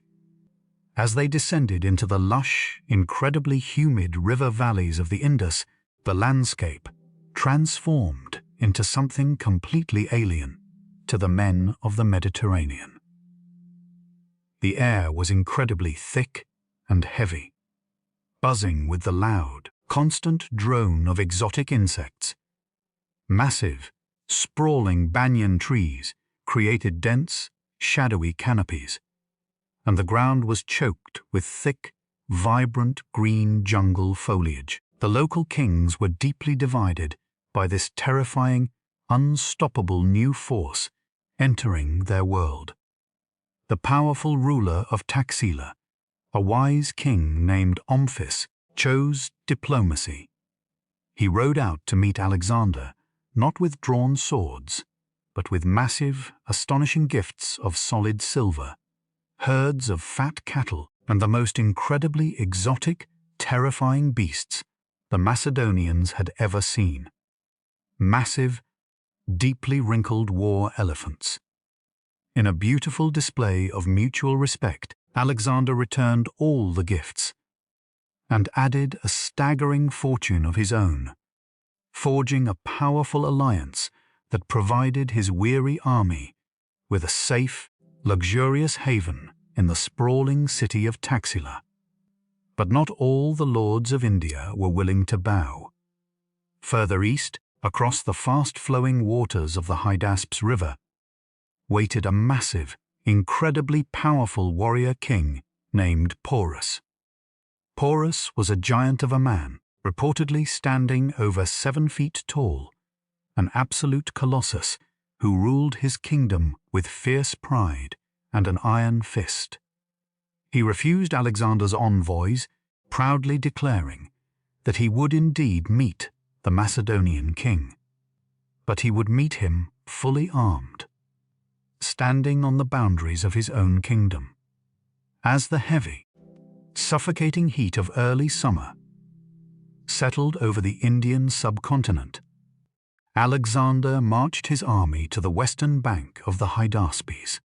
When he looked across the churning water, what he saw was the most terrifying, formidable defensive line he had ever encountered in his entire life.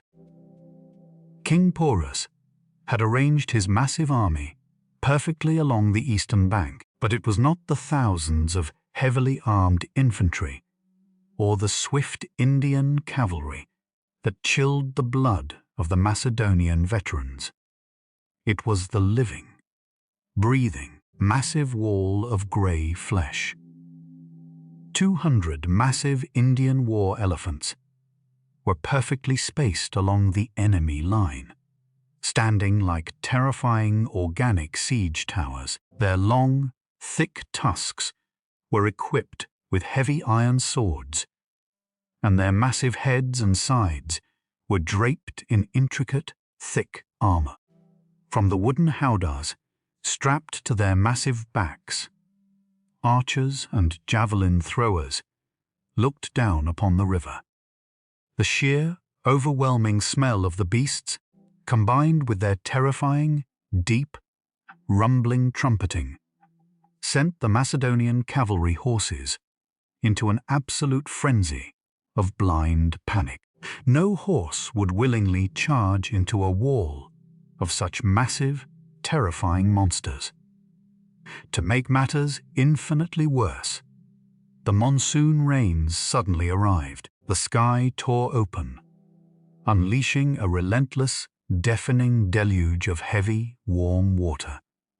The Hydaspes River violently swelled and overflowed its banks, turning into a raging, incredibly dangerous torrent of muddy brown water. filled with uprooted trees and hidden, treacherous currents. Alexander was completely trapped on the western bank. He could not cross the raging river against a prepared enemy, and his horses were completely useless against the wall of elephants. For the first time in his entire life, the conqueror of the world was staring directly into the face of a challenge that seemed entirely, fundamentally impossible to defeat. But if we have learned anything about the young king of Macedon by now, it is that he viewed the impossible not as a barrier, but as a thrilling, divine invitation. He knew that a direct assault across the raging Hydaspes River was suicide. He needed to completely deceive King Porus, to lull the massive Indian giant into a false sense of absolute security. And so, Alexander began a masterful, incredibly patient campaign of psychological warfare every single night. As the heavy monsoon rains poured down, Alexander ordered his cavalry to ride up and down the western bank. They lit thousands of torches, blew their loud bronze trumpets, and raised deafening battle cries, making it seem as though they were about to cross in the dark. Night after night, Porus dutifully mirrored these movements, rushing his massive elephants and infantry parallel to the Macedonians to block the phantom crossings. But after weeks of this exhausting, repetitive nighttime theater, the Indian army grew deeply complacent. When I reflect on this strategy, I am always struck by the sheer discipline required to maintain such a massive, exhausting ruse. Eventually, Porus stopped moving his main camp, believing Alexander was simply waiting for the monsoon season to end before attempting a real crossing. That was the exact moment Alexander struck, leaving a large, noisy decoy force in the main camp. To keep the fires burning and the trumpets sounding, Alexander took an elite strike force of his best infantry and cavalry under the cover of a terrifying, violently loud midnight thunderstorm. They marched nearly 17 miles upstream through the dense, muddy jungle. The conditions were absolutely horrific. The men slipped and fell in the deep, sucking mud. Blinding flashes of lightning illuminated the heavy sheets of driving rain, while the deafening cracks of thunder completely masked the metallic clinking of their armor and weapons. Men were bitten by unseen insects and snakes, shivering violently in the warm, suffocating downpour. They reached a bend in the river, where a heavily wooded island hid their movements from the opposite shore. Here they hastily assembled small, flat-bottomed boats and stuffed their leather tent covers with dry straw to act as crude, floating pontoon rafts. Imagine the sheer terror of stepping onto a fragile, stitched leather bag and pushing off into the black, churning, violently fast waters of the swollen Hydaspes. The current tossed them like dry leaves. Several rafts were smashed to pieces, the heavily armored men sinking instantly into the dark depths without a sound. When they finally dragged themselves onto what they believed was the eastern bank, they made a terrifying discovery. In the chaotic darkness, they had actually landed on another, larger island in the middle of the river. A second, incredibly fast-moving channel still separated them from the true shore. The water was rising rapidly with the torrential rain. With no time to bring the rafts across the muddy island, the men were forced to link arms and wade directly into the freezing, chest-deep rapids. The water roared around their ears, threatening to sweep the entire expedition away. But they pushed through, with pure, desperate adrenaline, finally collapsing onto the soft, muddy earth of the true eastern bank, just as the grey light of dawn began to break the storm clouds. The rain finally stopped, leaving a heavy, steaming mist rising from the jungle floor. Alexander immediately formed his wet, exhausted cavalry into a tight battle line. When word reached King Porus that the Macedonians had somehow crossed the impossible river, he was stunned. He sent a swift cavalry detachment, led by his own son, to repel the invaders, but Alexander's veteran riders effortlessly crushed the young prince's forces in the muddy fields, killing the boy in the brief, violent skirmish. Realizing the true, terrifying scale of the threat, Porus marched his massive main army out to meet the conqueror. He chose a wide, sandy plain, where the ground was firm enough for his most devastating weapon. As the mist cleared, the Macedonians saw them.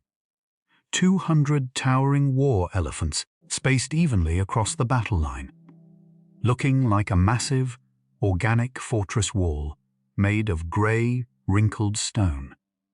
The sheer, overwhelming smell of the beasts and the deep, vibrating sound of their trumpeting sent the Macedonian horses into a frenzy of terrified rearing and kicking. Alexander knew his cavalry could not go near the elephants.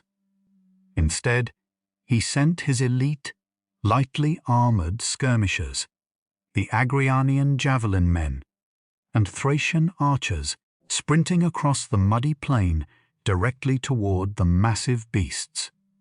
It was an act of unimaginable, breathtaking bravery. These men, armed only with light shields and throwing weapons, ran directly into the shadows of the towering monsters. They rained a merciless, blinding storm of javelins and arrows, specifically targeting the elephants' sensitive eyes, their soft trunks, and the men riding atop their necks.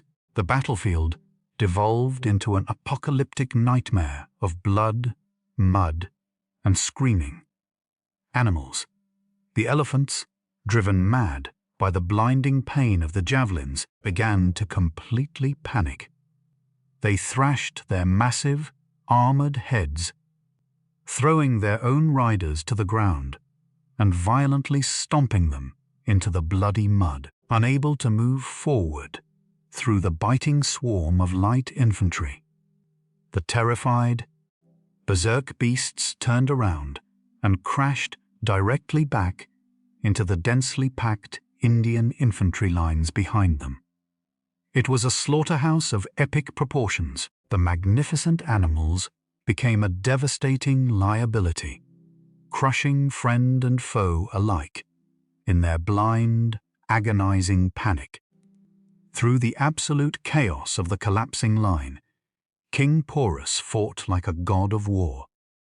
Sitting high upon the largest, most magnificent elephant on the field, the 7-foot-tall giant hurled heavy javelins down into the swirling Macedonian ranks. He was bleeding from multiple severe wounds, his armor pierced in a dozen places, but he absolutely refused to retreat or surrender, even as his army completely disintegrated around him. Alexander, watching the giant king fight with such immense, heroic nobility, was profoundly moved. He ordered his men to stop attacking the king and sent envoys begging Porus to yield and save his own life.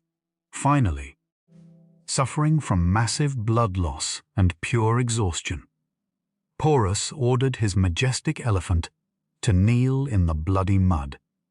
He was helped to the ground a towering, magnificent figure of defiance. When the wounded giant was brought before Alexander, the young conqueror looked up at him with deep admiration. Alexander asked the defeated king how he wished to be treated. Porus, looking down with eyes full of unbroken pride, famously replied, "Treat me as a king would treat another king." Alexander was so deeply captivated by this regal, fearless response that he not only spared Porus's life, he returned his entire kingdom to him, adding even more conquered territory to his massive domain, turning his greatest Indian rival into a deeply loyal, powerful friend. But the Battle of the Hydaspes had extracted a terrible, heavy toll. The Macedonian casualties were the highest they had ever suffered. The sheer psychological horror of fighting the berserk, stomping monsters in the thick, suffocating jungle mud had deeply traumatized the men. And in the quiet, somber days following the battle, Alexander suffered a profound, deeply personal loss. His beloved horse, Bucephalus, the massive black stallion he had tamed as a young boy in the sunny courtyards of Macedon, finally succumbed to his many battle wounds and the heavy weight of extreme old age. Alexander wept bitterly over the body of his oldest, most loyal friend and ordered a magnificent new city, Bucephala, to be built upon the muddy banks of the river to honor the creature that had carried him across the entire known world. The monsoon rains returned, beating relentlessly against the canvas tents of the exhausted, deeply scarred army. They had survived the impossible river. They had defeated the terrifying monsters of the east. Alexander, his eyes still burning with that insatiable, divine fire, pointed his sword further east toward the legendary, fertile plains of the Ganges River, promising them an ocean of infinite wealth at the very edge of the world. But as the men looked out into the endless, dark, rain-soaked jungle, wrapped in their rotting garments and nursing their infected wounds, the fire in their own hearts had finally completely burned out. It happened on the flooded, muddy banks of the Hyphasis River. For 70 unbroken days, the heavy monsoon rains had fallen without a single moment of mercy, turning their iron armor to rust and rotting the very clothes upon their backs. Rumors had spread like wildfire through the exhausted camp of vast, terrifying empires waiting just beyond the next horizon, empires boasting thousands of massive war elephants and millions of fresh, unblooded soldiers. When I look back at this exact moment in history, I do not see a treacherous rebellion of angry men. I see the profound, heartbreaking exhaustion of the human spirit. The Macedonian veterans, men who had followed their young king across scorching deserts and over freezing, impossible mountains for 8 long, brutal years, finally laid down their battered bronze shields in the thick mud. They simply, quietly refused to take another step eastward. Alexander was completely devastated. He pleaded with his generals. He threatened. He locked himself inside his royal pavilion for 3 agonizing days, waiting for his beloved soldiers to change their minds, just as they always had before. But the camp remained entirely, heavily silent. The men wept openly outside his tent, but they would not march. Finally, reading the incredibly rare, merciful omens of his seers, Alexander emerged from his isolation. he conceded. He ordered 12 massive, towering stone altars to be built on the muddy riverbank, majestic monuments to mark the absolute furthest edge of his unimaginable conquests. And then he finally gave the order they had been dreaming of for nearly a decade. They were going home. But the journey back to the west was no easy, triumphant parade. Rather than simply retracing his steps through the northern mountains, Alexander chose to sail his army south, down the massive Indus River to the ocean, and then march his men west, along the desolate, unforgiving coastline of the Gedrosian Desert.